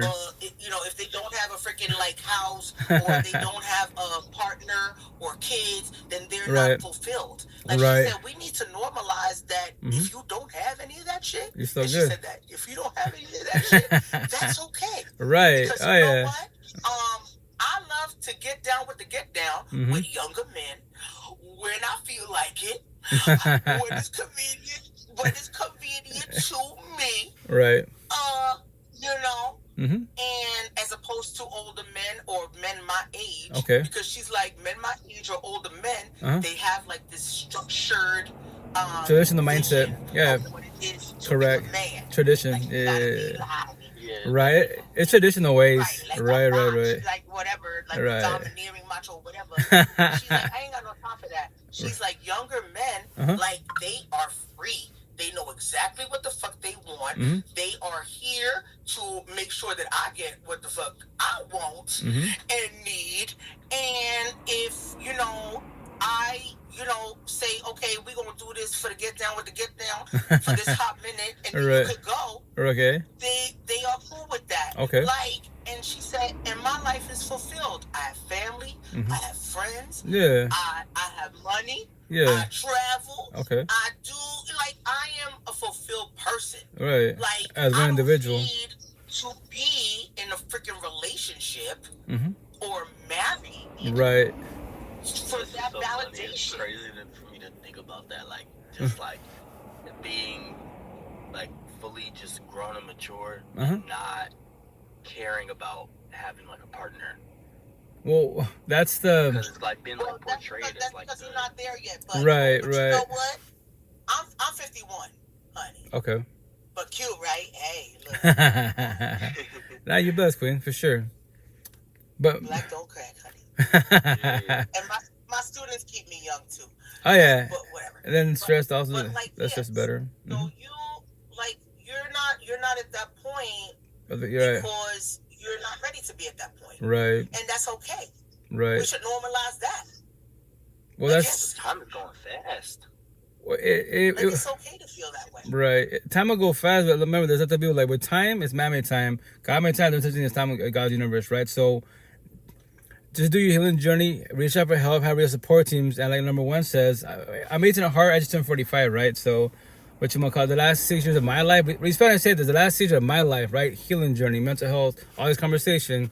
And many culture-based, we're not, especially on the male side, we're not to these conversations, right? So I'm blessed as a being. Like, I've been, end of the month before you're single, there was 2 potentials, but once again, I worked on myself, my situation, I was forewarned. Because a lot of queens are empathetic wise, a lot of queens, females, they do the healing journey, they do real support teams, right? They got each other. Men, they don't really support men for the most part. We just do party hopping, body hopping, the whole face type of situation. There's no healing journey, mental health, none of this conversation. You say that women have a support team, like women support women for the most part on the overall, like it can be supportive, be on social media, maybe locally. Okay, well, the ones that I observed, the ones that I talked to, women are freaking cats, honey. They can be. They can be. Oh, for sure, but I do think like overall, there's definitely like a sisterhood. Yeah, on the overall, like especially on social media. Yeah. But you know what? But see, social media is not evidence of reality and connection. Social media is a framework of whatever the vision is that wants to be displayed. Right, that's how you use it. I respectfully counter that. Okay, go for it. I feel like men have more of a bond and like a unspoken like connection than women do. And I'm saying that based on I'm a 9th and 10th grade English teacher. Okay. And I worked for 9 years in a black urban school, and I just started working this January in as a bilingual English teacher with the Latino kids. Okay. My mother was from Nicaragua. I was born here, but I was raised there. Okay. Until I was 7 years old. Hablo español fluentemente. That was my first language. Okay. And so I'm an English teacher teaching English content to the Latino kids. I have to get a bilingual cert to keep this job. Right. So it's like mad new to me and all of that. But the thing is Go for it. that with whether it's the Latino kids or the black kids that I've worked with, Mm-hmm. the boys have like an unspoken like bond. It's a freaking nod, honey. It's a nod from a hey, look. It is like a freaking connection. Okay. That That's is, also like you know, maturity too. it Like, is For like, sure. you know, well, they're definitely immature. They're definitely immature. But it is an unspoken connection. The girls, Mm-hmm. Competition. Yes, it's because high school fights Mm-hmm. are girls. Right. Well, Queen, that's because, okay, when it comes to middle school, high schoolers, they want everyone to conversation if they don't have Halo to reach out for help. I'm talking on the adult side. Not middle school, high school, they're fresh. Their minds, they're naive, respectfully. I have 8 kids, right? But those high schoolers turn into adults. They will. But the situation is that, okay, maturity level number 3 says, right, remember, age is a number. You could be 60-year-old mindset of a 10-year-old, a 10-year-old mindset of an 80-year-old, right? So it's all about the maturity level for sure, and then your environment, right? So Queen, so you know about the Latino culture, right? So I'm Hispanic, she got a Mexican American, right? So me as a being, right? Me as a being, especially when it comes to healing journey, mental health, talks, relationships, I say respectfully, but I'm very blunt. I don't hold back. That's why I tell people all the time, like, I have tattoos for a reason. The potential to be, I'll say you, like, a lot of queens behind the screen, they like my energy, and we have this conversation. I was like, Queen, check out. I'm going to send a picture on my tattoos, right, before you get involved, overthink, because when our heads, when you're too empathetic, you overlove, you overgive, you think we'd be a cute couple, married and cute kids. Like, you're deep in the rabbit hole, way deep in the future, because if I say no, it's not going to work out. Marriage is too strong. That's called rejection. Can you handle rejection? You know, and if you hurt your own self behind the screen, you have a lot of healing to go. We're cyber people. Technically, we don't exist. We use technology in a positive manner, which I do, right? So, in the Spanish culture, I say all the time, like 99.99% of Spanish culture. In Latino culture, if you ain't freaking married and right. have some kids, you're wrong. Right. Correct. Because that's tradition. It's tradition. But if tradition was working, I tell people all the time, if tradition was working, how's it working out for your family? How's it working out for you respectfully wise? That's why I don't like tradition, right? Born and raised, I got my head at 1,000. But my situation, I said, I don't date Spanish girls. Hispanic, Spanish women, Hispanic, if they're doing the healing journey, mental health, more on the waking woke journey, these conversations. Because if she's not ready for it, it's not going to work out. She'd be beautiful, exotic. I love Latinas, cosmetically beautiful. Inside, boca de glass. They don't know this conversation respectfully, you know? Because it hurts feelings. On top of that, a lot of times my body will trigger her and her family because, Queen, you speak Spanish, right? So I'm going to tell you a word in Spanish, which, do you know what a machista is in English? To translate in English wise by chance? So what's the English word I'm asking? Like the translation? No, machista is, I mean, it's basically like a toxic man. Right, like so a narcissist. Yeah. El tóxico, right? And then el machismo in English? Well, machismo is like a toxic masculinity. Right, so that's toxic. Right. So basically, right. So in English, if you elaborate correctly, wise, that's why I ask you speak Spanish, right? So we speak Spanish, right? So here's the kicker. So machismo in English is called narcissism double standard. So scenario, let's say you're my girlfriend, not fact scenario, right? So you can't look at guys, culture based, right? But I can look at girls in front of your face. So I can do it, but you can't do it. That's machismo, right? And they have mande alone. Mande alone in English, that's a beta simp, the nice girl. So my situation in Spanish culture, the way I carry myself, I'm a man doing the healing journey, talking about toxic relationships. I should be wearing a skirt. I'm not a man, I'm a boy, right? Because the machista, like, yeah, you're a fuck. And if you want to be blunt about it, machistas are fuckboy fuck girls. And then the mande alone is the empathetic, loving people. And that's on the religious culture base.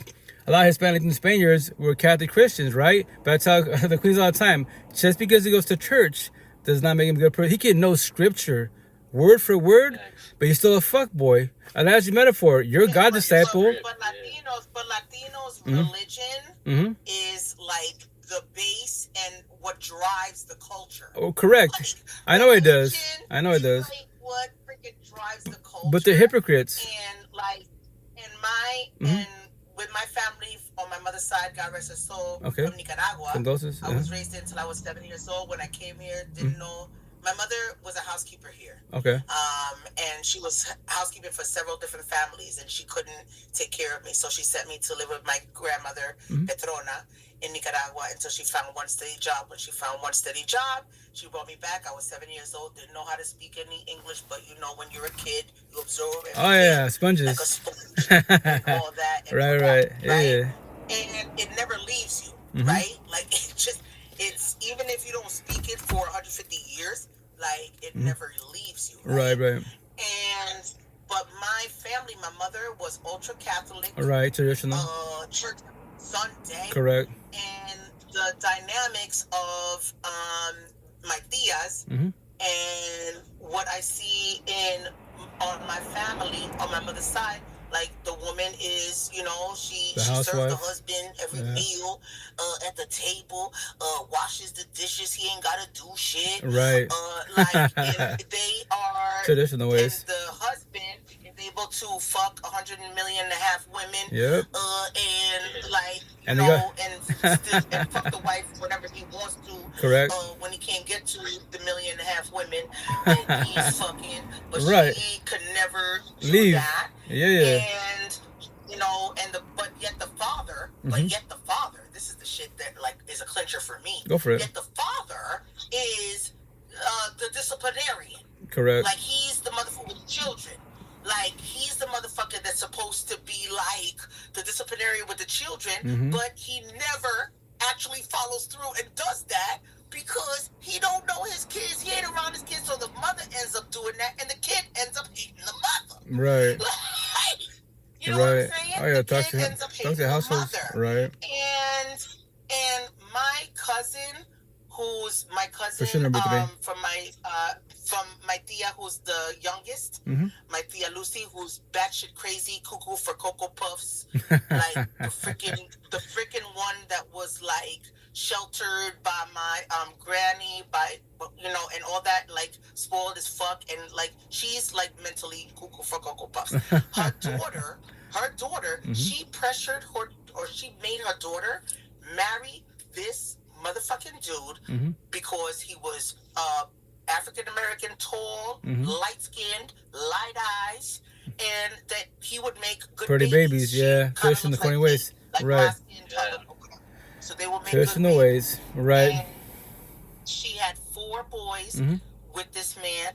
This man is a fucking low life of earth. He pulled a gun out on her in the car in front of his eldest child. Right. Wow. And that's the like I is. His niggas and shit. Yeah. She worked. She brought home the bacon or whatever, and he smoked weed all day and brought friends over to the house and treated his eldest son, who's like the motherfucker who's the smartest, the one who takes care of everything, because he's dark skinned and looks the closest in skin color to his wife, treated him like shit.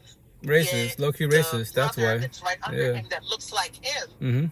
That looks like him and light skin. That is an asshole. Right. And doesn't do shit. He treated him like he is everything. Yeah, that's called favoritism. Preferential or whatever. Right. But she stayed with his ass, despite me trying to talk to her. Right. I wasn't the only one trying to talk to her. Like, yo, you need to leave. And she was like, I gotta stand by my man. The Bible says so. Well, see, that's the vow says right. so. But see, that's the religious talk. That's when I say this, I'm with the Catholic, right? I tell queens all the time. In Spanish culture, check out. Is God a fuckboy? Is Jesus a fuckboy? Is the universe whooping your ass? He is. But I get it. But it's the kicker. I was you, right? We're taught that what? Leave it in God's hands. So I call it out. Whatever your higher source is, right? Do you believe that?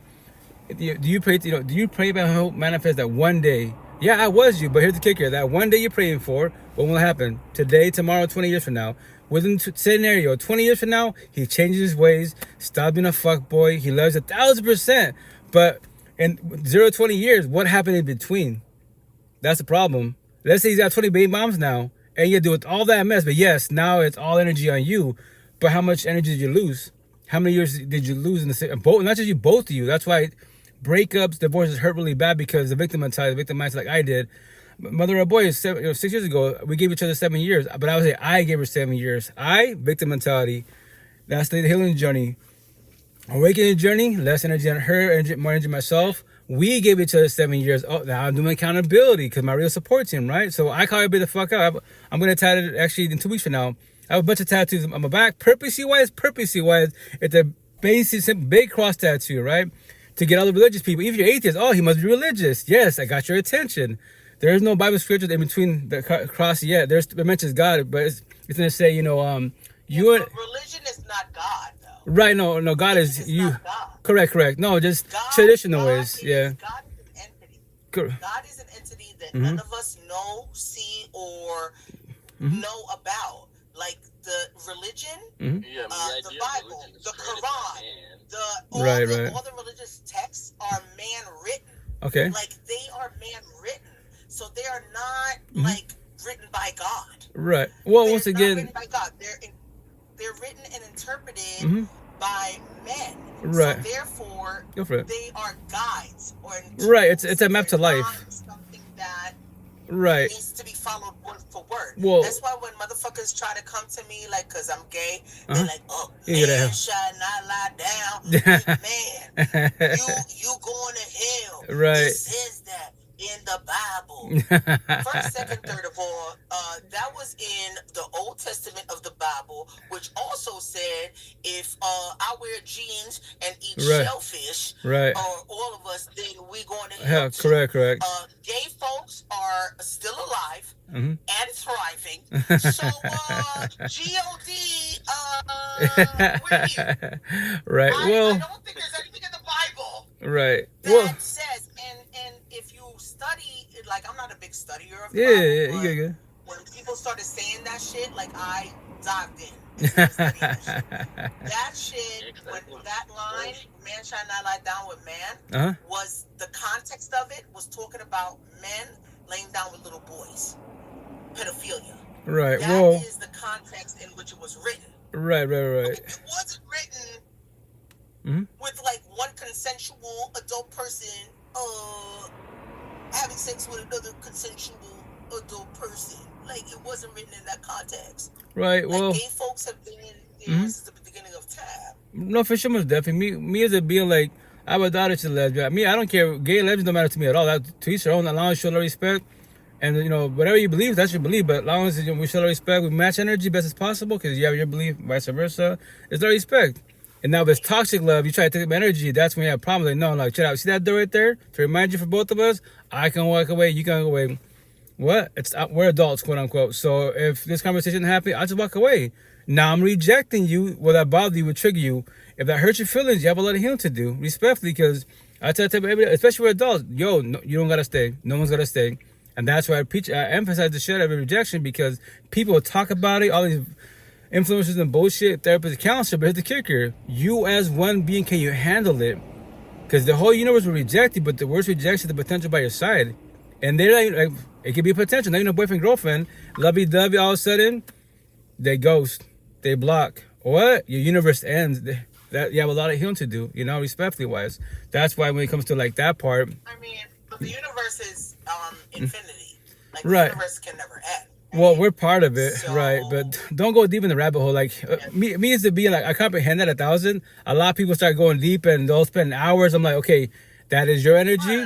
That is your choice to feel well. But once again, what I preach about is your four walls, your mental home and your physical home, everyday bug out. That's what I care about as a being, because you can brag about your spiritual religious, cool. You know scripture, you know the universe. But if I know you as a being, number one scenario, and let's say you're a partner and she's toxic to you, I'll be queen. Yes, I'm very patient. I'll be, very mindful, and you can elaborate. I'm asking you questions. I'm gonna trigger in a positive manner. I respect your boundaries, but you're very knowledgeable, 1,000%. Your energy, I know you love, you're beautiful with trade, right? If but you say to me, you know what, Lisa, like, based on what you're saying to me about your partner, like, I don't think that she's good for you. Like, I don't think that. For one, you, right. That's a good match for you or whatever. Right. Like, I would take that in and I would respect that. You know what I'm saying? Like, if I was able to even say that or whatever, because I've been freaking abusive. What? I've been in 2 abusive relationships in my past. one woman was emotionally abusive and the other woman was physically abusive. Okay. And I was young or whatever, but the thing is that I wasn't at the point in my life where I saw that as an issue. Right. I was at the point of my life where I saw that as they really give a fuck about me. Right. Like, they love you, right? And that physical love. And that's gay, straight, or otherwise. Right, exactly. It doesn't matter. Yeah. There's no men or women. Too, right. I know men who have been. That was my first baby moms. First baby women. moms. Right. Women. My first baby moms. Oh yeah, Women Latina. that Yeah. Ass. Correct. That I was that. Put their hands on them. Football looking motherfuckers. Oh yeah. That like this. Look. Yeah. As the woman comes and beat their ass, but they stay in it because they feel like that is love. Especially when you go with toxic households. That is what they deserve. Like, that is what they deserve. Right. And until, like you said, another thing that I love that you said about the therapy, right? Until you open yourself up to going to therapy, whether, if you don't like the first therapist, freaking try another one, goddammit. Keep trying. Yeah. If you can afford it, for sure. And the real support teams. Because Marissa. Therapy is freaking real. Right. It is something that our community, the Latino community, the African American community as well, needs to do. Right. It's such a taboo. Right. It's wrong. Oh yeah, because it's wrong. Like, nah, you go to church, pray, leave in God's hands. Yeah. Pray. Facts. And see, respect says right. So Queen. Right, Queen. I'm happy that you know that because you're part of the Spanish culture, Spanish to Spaniards, and that's what we're taught. Respectfully, that's the people. Okay, if tradition was working, why are we all suffering? Why are your parents together? Mess with fuck to the abuelitos también. Respectfully, right? Respectfully. That's why when you start your healing journey as one individual. Oh, Queen, you don't have to. You don't have to. You good. You don't have to. I know I don't have to. Thank you, but whatchamacallit? What you said was just okay. Because once again, I don't know what the fuck I'm doing. Thank you, Queen. But whatchamacallit? Thank you. But that's not people time. Like my situation, right? So for one people to pay it forward. When you start your healing journey, trust me, it's very scary. And then family's the worst because our family's very toxic. They don't have this conversation. But when you start changing your ways, right, even your family and friends, they'll be like, yo, you think you're better than us? Like, what do you mean? The way you speaking, the way you moving, like, no, I'm not better than you. I'm working on myself. You can too if you want to hold you and guide you, but I'm asking for help because I don't want to. Okay, I got 2 baby moms. My sister today, right? 6 years ago, I got 2 baby moms, 8 kids deep. 19 years of these relations. I don't know what I'm doing. Something's gotta be wrong. So I'm reaching out for help. So if you think, taking care of your kids, right? Oh yeah, so I'm do co-parenting. So I do co-parenting. I preach about co-parenting. So that it's easier said than done because of feelings, and then you got history. That's why when it comes to like terminology, okay, it's easy to become a mother, father, a title, parent, title, but are you parenting? Shit falls apart. Co-parenting. If it's too toxic between the exes, you got the courts. Parallel parenting, but are you taking care of them financially? Oh yeah, you taking care of your 8 kids financially? What's money? I got a colony. Just like tell my kids. I don't know what that means. Well, I got 8 kids, so they want everything. They want the universe. Kids, dad buy me this, dad buy like that. I go, chill out. I love you, kids. I'll do much as I can for you guys, right? But I'm gonna teach you. Like pay child support. Oh yeah, for sure. Child support. Yeah, child support for sure. With my 4 boys. Then my daughters, like they're. Okay, so then that's all you need to do. No, I give more than that because I don't have to give more, but I choose to want to because shit's expensive. I can see that you get it's also needs versus wants. Yeah, exactly. Right. Oh yeah, for sure. I can see that. Mm-hmm. But you know what? I'm like this. This is just my humble opinion. Go for it. Coming from a person from divorced parents. Yeah. If that co-parenting is not a possibility, right, and it cannot happen, then courts. So be it. We just gonna come to terms. Parallel parenting. It's not gonna happen. I'm gonna pay my little child support. Yeah. I'm gonna pick up my kids on the weekend, right? To spend time with them. Correct. When I'm supposed to, or whatever. Yeah. Drop them off or whatever. Correct. And boom, bam, boom. Which is totally okay. That's the extent of the co-parenting. Okay. Like, we ain't gonna go on vacations together. We ain't gonna, you know what I'm saying? Right. No, yeah, it's like, that's not the co-parenting. divorcing. Right. Because I know people that, you know, I know gay couples and straight couples that have had divorces, that have like healthy co-parenting where they go on vacations together. Yeah. Like, I mean, you know what I'm saying? That's my ex and I. Like, yeah. it is like a cohesive. It's platonic. It's platonic love. You know what? Yeah. But you know what? We shouldn't have to strive for, like, you shouldn't have to strive for that. No. At the end of the day, you don't do that. My mom and my father was from Belize. Okay. My father was a deadbeat dad. Okay. He had I have 150 freaking half brothers and sisters. Damn.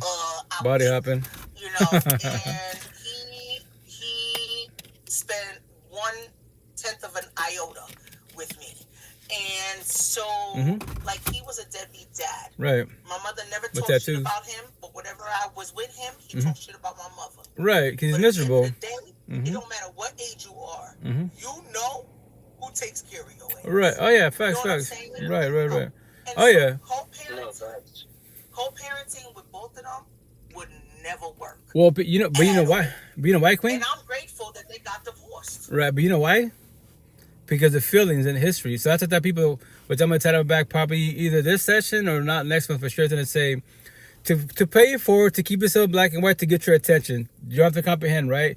So this is the part where grudges happen with divorce and breakups, right? Because that's personal experience, physical experience, right? Energy, quote unquote. It's going to say, you and I cannot get nor buy back what God, the Almighty, cannot get back to none of us. What is it? Love, time, feelings. When you comprehend that, why do you waste your love, your time, your feelings on wrong people around you, especially by as a partner? Make them make sense respectfully. To pay it for what? And to give it more black and white. Yo, God, universe, all I want from you, today's Saturday morning, I want Friday back. Nothing went wrong on Friday. But what's that, God, universe? Cricket, it's the past. Can't give it to nobody. So when you comprehend that, I preach about like Buddha taught mind and body. I love Buddha's a beast, right?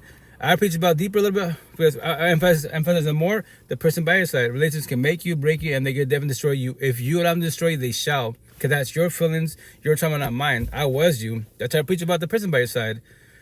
And this is your life, right? So that's why the healing journey, mental health. That's why, once again, in the Spanish culture, high number. You know, I'm happy that you're. You need to be like going into the freaking high schools. I would love to. I would love to. That is, but you need to do like look. Maybe that's part of God's plan for me to be on your live today. Go for it. To motivate you to start marketing yourself to do that, because you could be like a really amazing voice and vehicle for these Latino kids to see somebody that looks like them, right? But has the mentality of being on the other side of circumstance. Oh yeah, come on, that's a one. Yeah, look, both sides. Look, somebody write that down. Like seriously, because I haven't seen anybody like you. Right. Doing that. Now, when I worked at the high school with that was African American, with African American kids, like, you know, there was, you know, a reformed gang member who has, like, you know, organization facilities, works with like the black cops called Bless or whatever, and they came and they spoke to those boys. Yeah. And like, you know what I'm saying, and motivated them. But like, I haven't seen in the school that I'm at now, like the two big populations is Latino kids and the Haitian kids. Right. And then it's African American kids. Like, I haven't seen like anybody come in or any type of assembly or anything like that with somebody like you. Oh, thank you. Latino kids. Right. You know what I'm saying? No, that's very factual. The Latino kids are pretty much like, in my humble opinion, like kind of like casted off. Right. Casted off to the side. Correct. You know, and you know, me and Miss Arias, we got hired because finally there's like established people to establish a bilingual program. And you know, with that being said, brother, with that being said, okay, I share a classroom with Miss Dianju, who's the French bilingual teacher with the Haitian kids. Okay. those Haitian kids, look, the urgency of learning the English language is just, look, they are, yes ma'am, no ma'am, like they are booked and busy from beginning of the period to end of the period. Like you walk into that classroom, like, you know, whatever. Right. Honey, the Latino kids, honey, look. I got there in January. They had no structure, and here I come. Mira, vamos a trabajar en esta clase. Your cell phones are going in the bin every day. Walk as slow as you want. If you don't want to put it in there, it's all good. Go talk to Leon, Abaleo, somebody. Right. Because I'm calling the mama. Voy a llamar a la mamá. You know, like, this is what it is. Like, let's just get used to it. Correct. At this point, now, most of them, they come into the class and they just put the shit in the bin. At this point. Right. The Latino kids, they cutting class. Right. They ain't doing what the fuck they supposed to be doing. Correct. Like, there's no urgency in learning this language or whatever. It's because it's so the streets. I sat down with one of my supervisors, white woman, ally. You know, I'm going on the picket side, like, you know, all that. It's fair. Right. And she said something to me, and I feel like she's completely right. And you could tell me if you feel the same way. Go for it. She said, I said, you know what, Miss Fair? Like, I wish that my kids would be like Miss DeAndre's kids. Like, look, those Asian kids, look, they come in, they are booked, and they ready to learn. Like, they feel the urgency. And she said, you know what, Sambula? The Haitian kids, they feel the urgency as opposed to the Latino kids because they know that in these United States and out there or whatever, they don't have the resources and can survive and thrive speaking French. Right. Meanwhile, these United States, Spanish is the second language of this freaking country. Correct. You can be a Latino and speak Spanish and thrive. Right. You don't have to necessarily learn English. Like, all the shit is out there for you to thrive and be able to survive, like just speaking Spanish. Correct. So the urgency is not there for them. Right. Like, I'm good. And number 3, what were you saying? Number 3, what'd you ask? What I'm asking? No.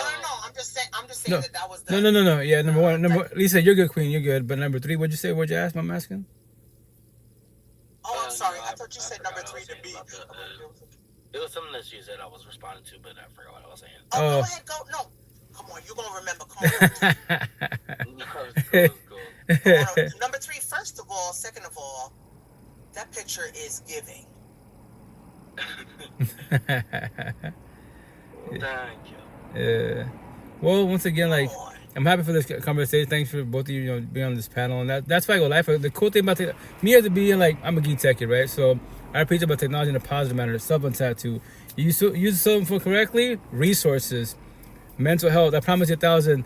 So many platforms, whatever feeling you have, type in Google search engine, Spotify, whatever. There's someone talking about it. I promise you that. There's so much, platforms, right? That's the correct using it from there. Or the incorrect. Scenario number 1. Let's say you're my girl, right? But I'm on social media. I love you. I love God. We go to church every Sunday. How the Spanish culture, right? But I'm a machista. And after church or during church, I'm seeing baby girls. Cause a lot of queens, the young queens, go to church dressed like OnlyFans, and I'm hitting her up at church in front of your face, and the priest says it, but no one says shit about it for the most part. Hush, that you can't say that in God's house, right? So then that's why I'm emotionally cheated. So I preach about feelings, emotionally cheating. I'm gonna pass boundaries, the DMs. Now the physical cheating. If you're my housewife, it happens at work. I got the work wife. Now I got social media wives. If you're not doing it, your mother cousin and your best friend doing it. And we all love God, Jesus, and amen. God Domingo, right? Like, that is so wrong. That's why I tell people, like, that's why I reached out for help. Like, respectfully, like you said, Spanish culture, we're not taught the mental health healing journey, support teams, therapy counts. It's wrong. Like you said, it's totally wrong. So that now there's got to be somebody in the universe that knows the answer to why relationships fail. I'm not the only being that's going through a second breakup, losing a second family. There's many before I was even born, but there's got to be some people out there that know the answer. Not, I am okay with close enough. Because when I get a guidance, You know, I'll but research. Respectfully, I don't believe that there is an answer out there that why relationships fail, because I feel like there's different factors involved. Oh yeah, for sure. Different scenarios. Why a relationship fails. But I love what you said about, you know, machismo and like men. I have a tat on me. Doing whatever it is that they want to do. Yep. You know, in all freaking like forms of life. Yep. And that being okay, and you checking them on it, like that's not. That's okay. That's the that is not cool. Right. That's the the boys don't like me. They hate me. Which is, you know, which is going to tell you again, like, you know, make me tell you again, like, you need to be in the high schools or both. You need to create like a platform for men, Latino men, that checks them on it. It's like mental health from you. I'm trying to think of a name, a catchy name, but like, you know, making Latino men see that like what the fuck they're doing.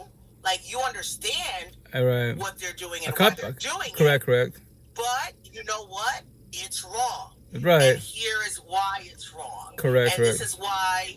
And this is what it's causing. And this is what it's snowballing into. 1,000. And coming from the mouth of somebody that looks like you, that has the tattoos, that like is the way that you speak and like flow or whatever, like I feel like that would be effective. I haven't seen anything on social media with like a Latino person, a Latino man. Right, man, yeah. Hearing and speaking to Latino men. Correct. Oh yeah, about their machismo. Right, I call it Queen. I call it Mel. I haven't seen it. Have you say that? Nah, that's how we respect my petty that control, right? Thank you for the compliment, but I know what I'm doing. I did it for a reason, because me as a being, right? Almost 6 years ago, I started my healing journey. I made a vow to the universe. When I figure out this healing journey, mental health, and I know the answers, I'm gonna pay it forward. That's why I'll show you. So on these platforms, you can't see. I'll show you in a minute, right? It's a live podcast in my van in Seattle, right? Seattle, Washington. So on the other platforms, especially Twitch and YouTube, eventually when I upload on Twitch and Spotify, they'll see me, and the people, if anyone goes to it, they'll hear voices, but they won't see any other person but myself. But they hear voices, either people in the box like you guys, typically on Bigo, something on TikTok. If not, I play clips. Like I said, I'm gonna play a clip. You don't see what I see on my cell phone. You hear voices. Now use your imagination station. And when I play the clip, before you heard the clip, I'm not speaking, and it triggers you in a negative manner. What the intent of talking is to be a negative trigger. You know, who caused it? Because it's only physical beings, or what caused it, a situation. You know, if it triggers you, you should want to tell you how and why do I feel the way I feel. Because before that, I was chilling, cool. I was catching the vibe type of situation, but somebody else just spoke, and now I'm sad. Right, correct. I use it in a positive manner, because that's my. In the spiritual gifts, everyone has their own gifts, right? You astrology, magic, crystals. You see dead people. My gift is to purposely wise to trigger people's feelings. In Seattle, they'd be like, but why do you want to trigger people's feelings? Because they're called your feelings, your mental health. I respect your boundaries. Do you want to talk about it? Do you want to elaborate? You don't have to. That is your choice for real, but that lets me know from that's looking in, you're not ready for the disrespect. You can say love, but here's the kicker. I'm going to scenario number one. This subject we all talked about face to face, it triggers you. You don't have to talk. That's remember, your boundaries are respected to the fullest. But I'm going to scenario. The day you get a partner, and she has to ask you the same question, what would the person that you love? Crucify them? Build walls? Push? You need your space? Then you are the problem. Respect, because you're not ready for this conversation. That's a forewarning. You don't have to comprehend that. That's why hurt people are hurt people. I was you. That's not your intent. Heal people. I'm trying to talk to you to pay it forward to heal you.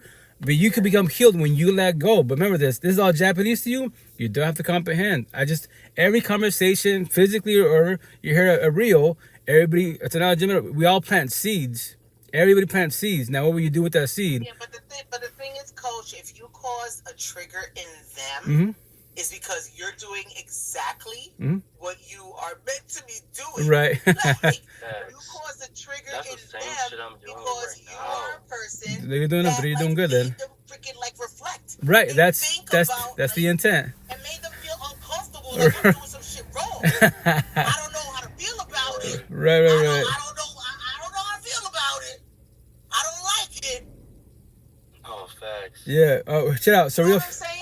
Real And fast. That's a gift. Oh yeah, thank you, That's a Queen. gift, brother. Oh yeah, no, That's well, it's because amazing. thank you, Queen. It's because me as the being, I tell you, I made a vow. Almost, matter of fact, my face tattoo, it says I call it all the universes 2D through 10D. I gotta mention at 20D because whatever you believe you are, a child of God, Anunnaki, Starseed. I've heard all the terms. Trust me, I've heard the stories. I've heard the terms. That's your belief. But my job is to trigger your feeling. What is that? Oh, that's spiritual universe. So like, Star- oh no, a Starseed, Anunnakis, Indigo Child. There's so much. That's Starseed? a star seed, correct? Star seed. That's the spiritual universe, indigo child. So if you want to, okay, that's a spiritual universe. That's deep in the matrix, and that's a whole different subject. But I tell people, if you go on YouTube, he goes by Look, I'm putting this in my note. Look, I'm going to be looking up stuff. Yeah. That's technology. That's what I love. I love the AI. I'm a geek techie. Yo. I love learning. Yeah. Oh yeah. That's the best thing. Look, AI is Go for it. the shit. 1,000. And How we here? and I tell my students, look, I'm not the teacher who's gonna tell you like, don't use AI, whatever. Yeah. But I'm the teacher that's gonna tell you, you need to use AI the way that I'm gonna tell you to use AI. God for one of them. Because I know about the shit. Like, you're not gonna use AI to write shit for you and create shit for you. Right. To be lazy about it. To submit what you've already written and ask Right. AI, please check the grammar Right. on this, whatever, and adjust the grammar. Correct. You could use AI on that. Right. Now, if you use AI beyond that and you try to make AI create the shit for you, Yeah. I pay money to 2 different freaking legit websites that spots and checks AI. And when I run it through, bro, sis, if it's AI, guess what that grade is gonna be? Right. A 0, right? And so the Latino kids, like, I know they use that shit. Yeah. All the time. Right. And my supervisor, when she came to evaluate me and shit, because that bitch evaluated me 1 month after I was there, honey. Look. February 5th. Can I get a minute? Look. Right? Yeah. And but my lesson was on point. It was like a pre-reading lesson. And so she said to me in the post, she said, you know what? I really love the fact that you were speaking English to them. So I speak English and then I clarify with Spanish. Right. Because there's like different levels. There's like level Correct. 1s Right, off right. the boat Right. in the Right. class, and then there's like, level 3s and Correct, 4s. right. Right. So I do it in English initially, and I clarify with Spanish or whatever. Correct. But it's English. And she said, you know what? I was looking around that room, and I really didn't see any of the kids that didn't understand what you were saying when you was saying it in English. And she said, that's what I want, and that's what I'm looking for. Because, and this is the shit, I didn't know this shit. She said, because in their other classes, the rest of the classes they've taken, these teachers are only speaking Spanish. Science, math, social studies. I'm like, what? Say what now? And she was like, yeah. Look. Even the ESL, I'm like, look, that's not helpful.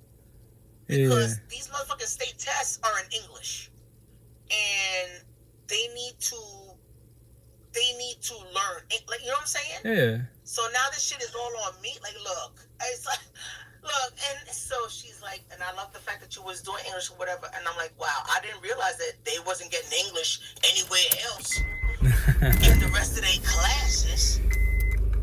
And she's like, yeah, that's gonna have to change next year. Like, I really want that to change next year or whatever. And I'm like, okay,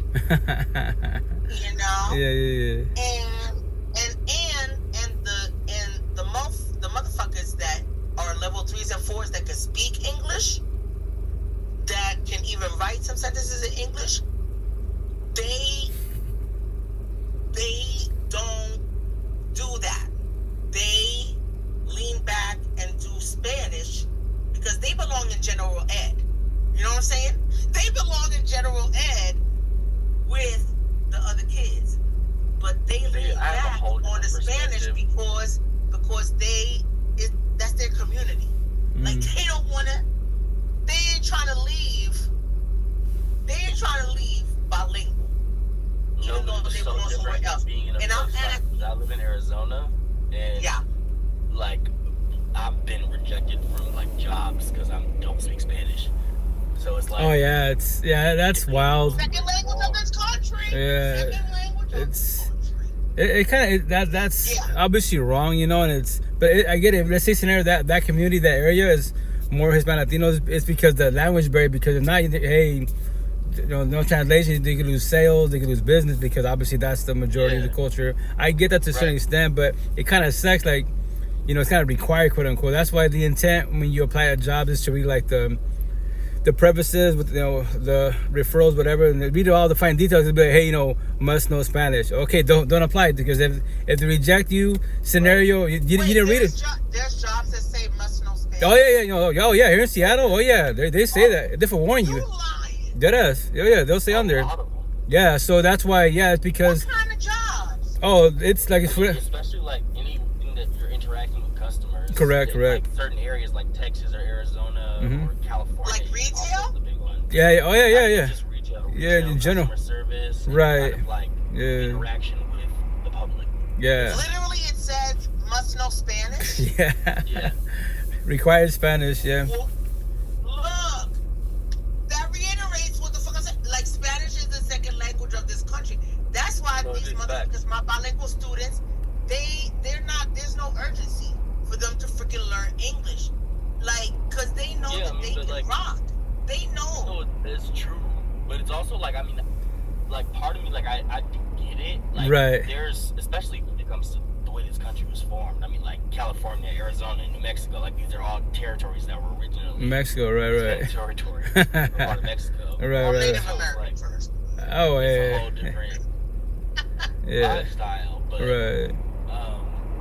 a lot of people here don't realize that English isn't the only language that we speak in this country. Yeah, I think it's Spanish, but you know, that's best as possible. But at the same,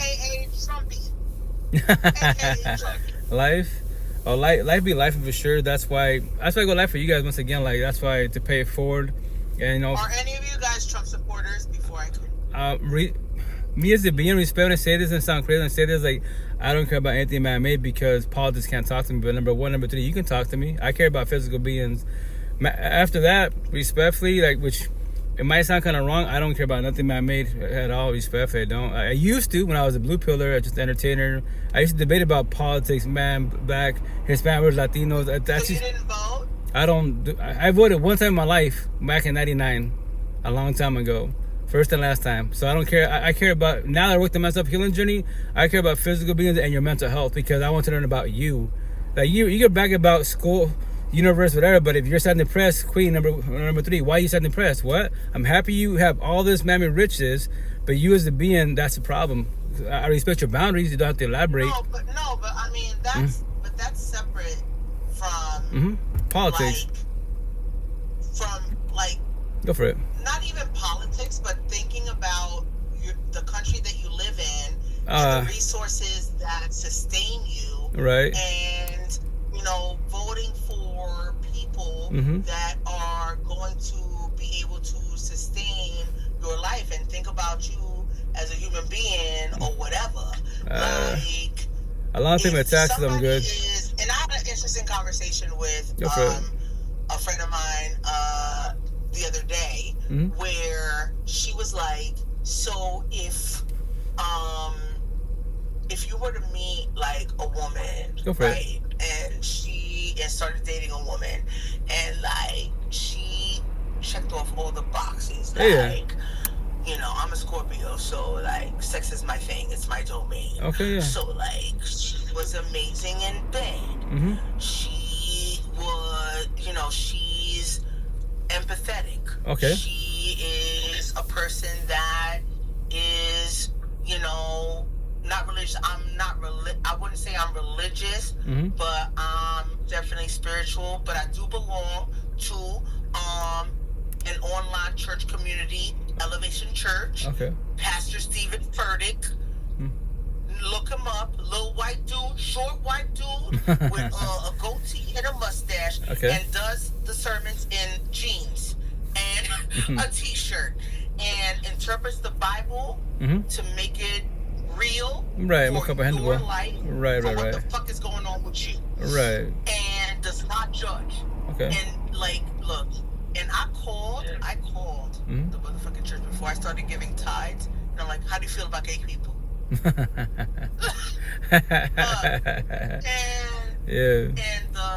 the guy, it was a guy. The guy on the other line, he said, we don't feel any way about gay people because we are all God's children, and God created all of us in His image and likeness. So be it. Thank you. Check mark. I'll be giving my little tithes every 2 weeks with my paycheck. It was funny, literally, when I joined my last church that I joined, or my first church joining as an adult, he, like my pastor, it was like a little class they did, and as soon as I was, or it was like probably like 6 or 7 of us in like a little group, and he was like, oh, just so you guys know, anybody that's joining the church, you cannot be a subscriber of homosexuality or anything like that. Shots fired. Yeah. No, I swear to look at me. I was like, what? That's wild. Remember this, that's traditional ways. Look, but he's real. He's real because I have tried to find a church home, like a physical church home. And I went to like 3 different churches in like not only my area, but like other areas, like the next town over or whatever. Yeah. But when I walk into that space, I'm talking to somebody that works at that church, and I'm asking them, what is your stance on gay folks? How do you feel about LGBTQ? Because I want to know. Period. Yeah. Now, there are gay churches, right, in New York City. Okay. You know, there are gay churches in New York City or whatever, but I feel like, you know, a gay church is pretty exploitive because I've been to a gay church. I've been behind the scenes. I've seen all of the shit, and it's like it's trying to get gay folks hopped up on LGBTQ and focusing the Bible on everything LGBTQ and like focusing on, and making everything LGBTQ. That's not God. God is about giving you a tool or resource through some kind of biblical text or whatever to guide you, but God is love. Point blank and period. That is throughout any freaking text. And we are all made in God's image and likeness. We would not exist without God. And so for there to be an LGBTQ church that only makes the text focus on LGBTQ and like changes the narrative to LGBTQ, like that doesn't stand well with me. I need a church that is going to be about, I accept who the fuck you are, LGBTQ and whatnot, period. And this is what it's about. And I went to 3 different churches and I asked that question, how do you feel about gay people? And it was always this, we don't really feel, we don't really feel that God is accepting of whatever. Right. And I'm like, thank you and goodbye. We'll see. Elevation Church, honey, look. Right. Stephen Furtick, honey, look, that team, look, I get my tithes, honey, every paycheck, every 2 weeks. That's good. They get my little tithe. Hey, we're gonna hit number 3. I watch my little sermon on YouTube. Right. On Sundays. Okay. 9:30, it's 9:30, 11:30, and 5:30. Okay. And it's like, it's a mega church. It's like a Joel Osteen church. Okay. But he's so not Joel Osteen. Now my Thea, she's a fan. of Joel Osteen. Well, see that's a whole debate. But once again, like I tell people, like try not to get too much energy in that situation. Like my situation, my family, my personal family, like they all think I'm gonna go to hell with my tattoo. Like my mom, she always tell me because obviously my parents they don't have social media, right? You think I'm going to hell because I'm gay? Well, respect for religious talk off the rip when you get to that point in life where you believe that's which is your preference. Cool, nothing against it, but yes, based on religion. All gay folk gonna go to hell. If you only do Catholic Christians, keep it simple. Catholic Christians, if that's your belief, which you're raised as, anything other than Catholic Christians, everything's the devil. Everyone's going to hell, respectfully, right? So though, I'm sorry, Coach. Mm-hmm. I just saw Mr. Number 3 box showing the face. Oh, me? Yeah, with the hoodie, giving a supermodel, giving Naomi Campbell, giving the same face that you gave in the picture, which is fantastic. Because look, sometimes when I come on this thing, and I look at the picture, like whatever, and then I go and I click on and I see the person, it's not the same thing. Oh, they catfishing, right? Yeah. It is not the same thing. It's true. Like, why are we being fake, yo? And that's why I love your picture. I love your picture because your picture looks exactly like you. Yeah. Look. Oh, There's yeah. no filter going on there. Nah. Well, you see what you get, you respectfully. Got the little braids going on. You got the glasses, just like you got. Like, it's you. Oh yeah, 1,000. Well. Yeah. The intent to sell dreams, like respect. You're mad authentic, Coach. Like, you are so. Thank you, Queen. I'm so blessed and happy that I found this page. Oh, likewise. Like, you are, and I'm going to, like, just hit me up, and, like, I'm just going to tell my supervisor, look, like, I feel like there's a dude that could be really freaking, like, effective in talking to our Latino boys. Because you need to talk to the boys. Yeah, I would love to, yeah. You need to talk to the boys, and like I'm just gonna put it out there. She could say no, she could say whatever, but like just DM me or however it is on this thing, and like your information, and so that I will say that to her. And even if she says no, I feel like you should like market yourself like that. Like you need to start like marketing yourself like that. You're a good-looking dude. Look, thank you. Look, get that freaking camera, honey. Get the flash. Start and like no, and do like a pose like this. Look, serious face, arms crossed, arms crossed, serious face, looking in, but the whatever. Yeah, well, I like, just paid for it once again. Oh, think of something catchy, real fast. Like, not your average Latino. Right. So Latino. I thought I'd tell you guys real fast. Look, I want 10% if you do it. I thought I'd show you guys. Remember this? So it's a live podcast in my van. So let me show you visually on Beagle side, right? So this is Facebook. This is my Twitch. That's Meet Me. Oh. I have my TikTok. I shut it down. So I'm versatile. So like one of my main. You have the most followers on here, though, right? No, I'm a little person on Beagle. Respectfully, like me I'm saying on this one as opposed to YouTube and all that. Like the other ones. No, Beagle. I have like maybe like 2,000 followers. No, I'm saying how many you have on the other platforms. You just showed us. The most followers I have on platform is called actually Red Note. It's TikTok's sister company. So it's not because my content. So here, if you go to all my platforms, Coach You the podcast, you see very little of my personal material. You see everybody else's material, and I put. So basically, I shark people's reels, right? And I'll borrow. Let's say number 1, you make yours. Number 3, make yours. I like it. I know that would trigger people's feelings. I shark it. I borrow it. And on the bottom of your TikTok reel, I'll put #feelings, #the healing journey because mental health. And people like. They'll DM me, hey, like, I know it's not your content, but I love the stuff you post about it. Yeah, because it triggers feelings, your mental health. That's why it's called the healing journey. My job is to... Okay, I'm sorry. I'm sorry, Coach. Go for it. Why the fuck are you posting other people's shit when you should be posting your shit? Like, everything that you've spoken throughout this entire time are freaking gems.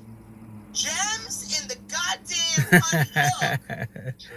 Am I right or wrong? Number 3. Thank you.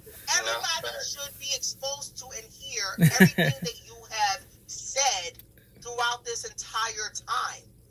That's your shit. Right. That's nobody else's shit. I'm trying to catch You it know what I'm myself. saying? No, I comprehend, Queen, but I remember I'm one individual, so this is a live podcast. So I save all these live sessions on my laptop. Eventually, when I have time, if you go to I don't even know what the podcast thing is, but I know that I've been on this Bigo and it's just been like individual people. Right. Doing like a Bigo. Correct. Like, so it's a you need to do that Bigo. shit. Right. So I use this platform. Remember that you think podcast microphones professional? Nah, this is live podcast. Respect when I say this. A lot of people don't do what I do because live, you deal with people in the box, you deal with trolls in the comments, and I tell people, okay, when it comes to social media, right?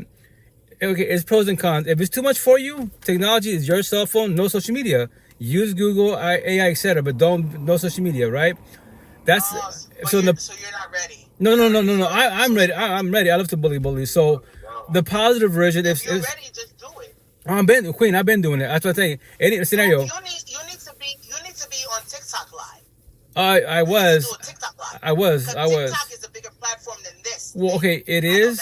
No. Okay, it is the downfall. Remember this: to foreign people, positive talk, especially on the male side, does not make money. Now, if I did negative talk, black versus white, Catholic versus Christians, and so on and so on, that makes money because that causes controversy, right? And it causes wars in the boxes, war in the comments. That brings money, income. Right. Yeah, but the thing is that you need to, in my humble opinion, you need to be secure and know that you are powerful enough to change that narrative. Where I'm trying. You will be the one to go on. If you're trying, then you need to do it. Then you will be the one to change that narrative and go on TikTok and do the positive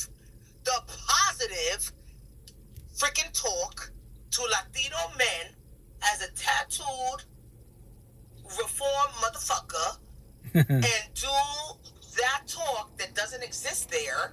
And even if you have 2 people freaking on your live or whatever, that shit will grow. I feel like it will grow. Like people, if you do it consistently, like people will chime in because you are offering something different. Right. Yes, the negativity will always make money, but the thing is that positivity, especially in the times that we living in, positivity, that's the switch. I feel. It is. It's making it's money. Love. It's love. Especially as a Latino. Right. Love is what I say. Love is it's very true. Love is the answer for everything. Love doesn't hurt. God highest source love. Toxic love hurts. That's what I preach about. Like when we say like fuck love, love hurts. No, toxic love. Because toxic love, you don't want that by your side because toxic love causes you emotionally, mentally, spiritually, financially, physically. Your own health. Number one. If I can't have you, guess what happens? Nobody can have you. You'll be a TikTok story, local news story. Because guess what? You could have a little bit longer. And you definitely a long time ago. That's how I tell the queens all the time. Like boys hate me, queens love me / hate me because the truth hurts. I go, that's. Do you want me to keep it 100? Sell you a dream that God will change His ways. Everyone's got a choice of free will. Every day bug around, right? So, but you know what? You should bank on that. You should be like, you know what? I love the fact that guys hate me. Oh, I do. I love it. I love haters. For every 10 guys that hate you, there's gonna be one that freaking loves you. Hence number 3. Yeah. Oh yeah. No. Thank you. There's some kings that are doing a healing journey. Yeah. So for every 10 that hates you, there's gonna be one that loves you, and that one will turn into 2, will turn into 3, will turn into 4. As long as you're consistent with it. Oh yeah. Stick by what you are trying to emote and say to people and get through to people, and stay consistent with it. Like I feel like you could really change the goddamn trajectory of shit. Like I feel like you could be the one. It'd be nice. Up and show something different and makes motherfuckers stop in their tracks. Like, pause. Who is this tattooed Latino motherfucker with glasses and expecting gang stories? Right. But he's talking about freaking positivity. He's talking about mental health. He's talking about like Latinos and people of color as men taking care of themselves. Like, yo, come on now. Yeah. Come on, coach. Do it, coach. Well, I've been, Because I have, like, And when you blow up, I want 10%. I'm kidding. I don't want anything. well, I've been doing this for 6 years almost. So I gotta push more of my content, right? But eventually catch up myself. That's why I'm only one BM. I do too much for individual. I do live sessions. In Seattle, a lot of one-on-ones, and people come and go. And then I do co-parenting. So eventually, when I catch up myself, Paying you? I don't charge. This is free. You for the one-on-one? This is free. No, I don't charge nothing. Okay, if you wanna donate, cool, donate. You don't have to. Hello? Mm-hmm. Hello? Absolutely not. If they Stop donate, doing they that. donate. If they donate, One-on-one it's sessions for free. it's cool. It's cool. Like if they donate, if they donate, cool. No, it's Not. not. It's It's cool. not. I don't worry about it. I just It's not. pay for it. That's all I do. Unless that person is Mhm. going to make sure that they talk about you so that you can get paid, like that is a waste of your knowledge, energy, spirit space, freaking like that is, it's a waste of that. You know what I mean? Like you are so freaking connected and knowledgeable and shit that you need to be getting paid for this shit. Like That part You is need true, to be but I getting do paid think for there is a level of payment that comes from your message being received. Yeah, 1,000. Like when you, absolutely the payment of like feeling like you're doing what you need to do in this world. Right. That you're making the impact that you do in this world. Oh yeah, thank you. However, English teacher. However, It'd be nice. It'd be nice. After that, after absolutely. you've done all of that, Mm-hmm. you need to be compensated. That'd be there's nice. People therapists are doing willing half to of what pay. you're doing that are making. Oh, I know. Oh yeah, as king. much. Oh yeah, respect fee. But Number 3, you're right. I do a lot of one-on-ones, right? So like, no bragging rights. My paralegal, everyone narcissist traits that we have, I control it, right? I mastered it every which way. So in Seattle, a lot of my one-on-ones, but I've been doing therapy counseling since I was a little kid. Like respectfully, like you say a lot of things direct, straight to the point. And these are professionals. I pay $50, $100 an hour, and they don't tell me half your stuff. I go because either no personal experience or they're DSFI book smart. I go the science of brain. That's a book, but there's no personal experience. But you would think you would think that when you have these clients, especially if time to experience, you have, okay, scenario, let's say I'm a therapist counselor. Number 3, you tell me a story. I have no personal experience, but with my clients, no names, he went through this, I could tell you stories to pay you forward. I go, that's a downfall with counselor therapists, that they're too narcissistic. Why? Because they know they got the title, they got power, that's right. So they'll tell you, as long as they're certified, hey, number 3, you're doing a little better. Even though they're lying to you, but they're certified, you believe, oh, what? You're doing a little bit better. They're fucking lying to you. You're not, Okay. I mean, I respectfully disagree, because when you're referring to people as clients and stuff, like what I'm saying to you is like you don't need to be referring to people as like clients. No. I know. I feel like the relationship, you Correct. have an opportunity, a golden opportunity for TikTok. Like, if this is your only, is this the only way you're making money? I don't really make money on these platforms. In 6 years, almost doing this, the most of the. No, what I'm saying is this the only way you're making money? Like, No. you have a job? No, I got 2 jobs. I got 2 9 to 5? jobs. I got 2 jobs. Yeah. 2 Okay, fantastic. Okay, so now I can continue. Yeah. I feel like even though you may not be making or generating initial money or whatever on TikTok, I feel like TikTok would be an amazing platform for you to establish yourself as the Latino motherfucker with tattoos that wears glasses, that is talking positivity to defer and go against machismo and male masculinity Right. from all races. Like and this is how I did it, this is how I think, and I did it, and always do a disclosure. Like, Right. I'm not a therapist. I challenge you in a positive manner. and do that, But, like, those words coming from somebody that doesn't look like the norm for people to connect with. Like, I feel like that is massively powerful. Thank you. And once again, like I'm on TikTok, Instagram, and Facebook or whatever. So am I. I mean, I'm not about like followers or whatever. Yeah. And I'm on the teacher algorithm. Correct, so, right. Like, that's your universe. Teacher, everything and all that. Correct, right. But I'm on all these platforms enough Right. to know like what I see and what's trending, what's popular, whatever. I've never seen a motherfucking Latino man Yeah. It's because with tattoos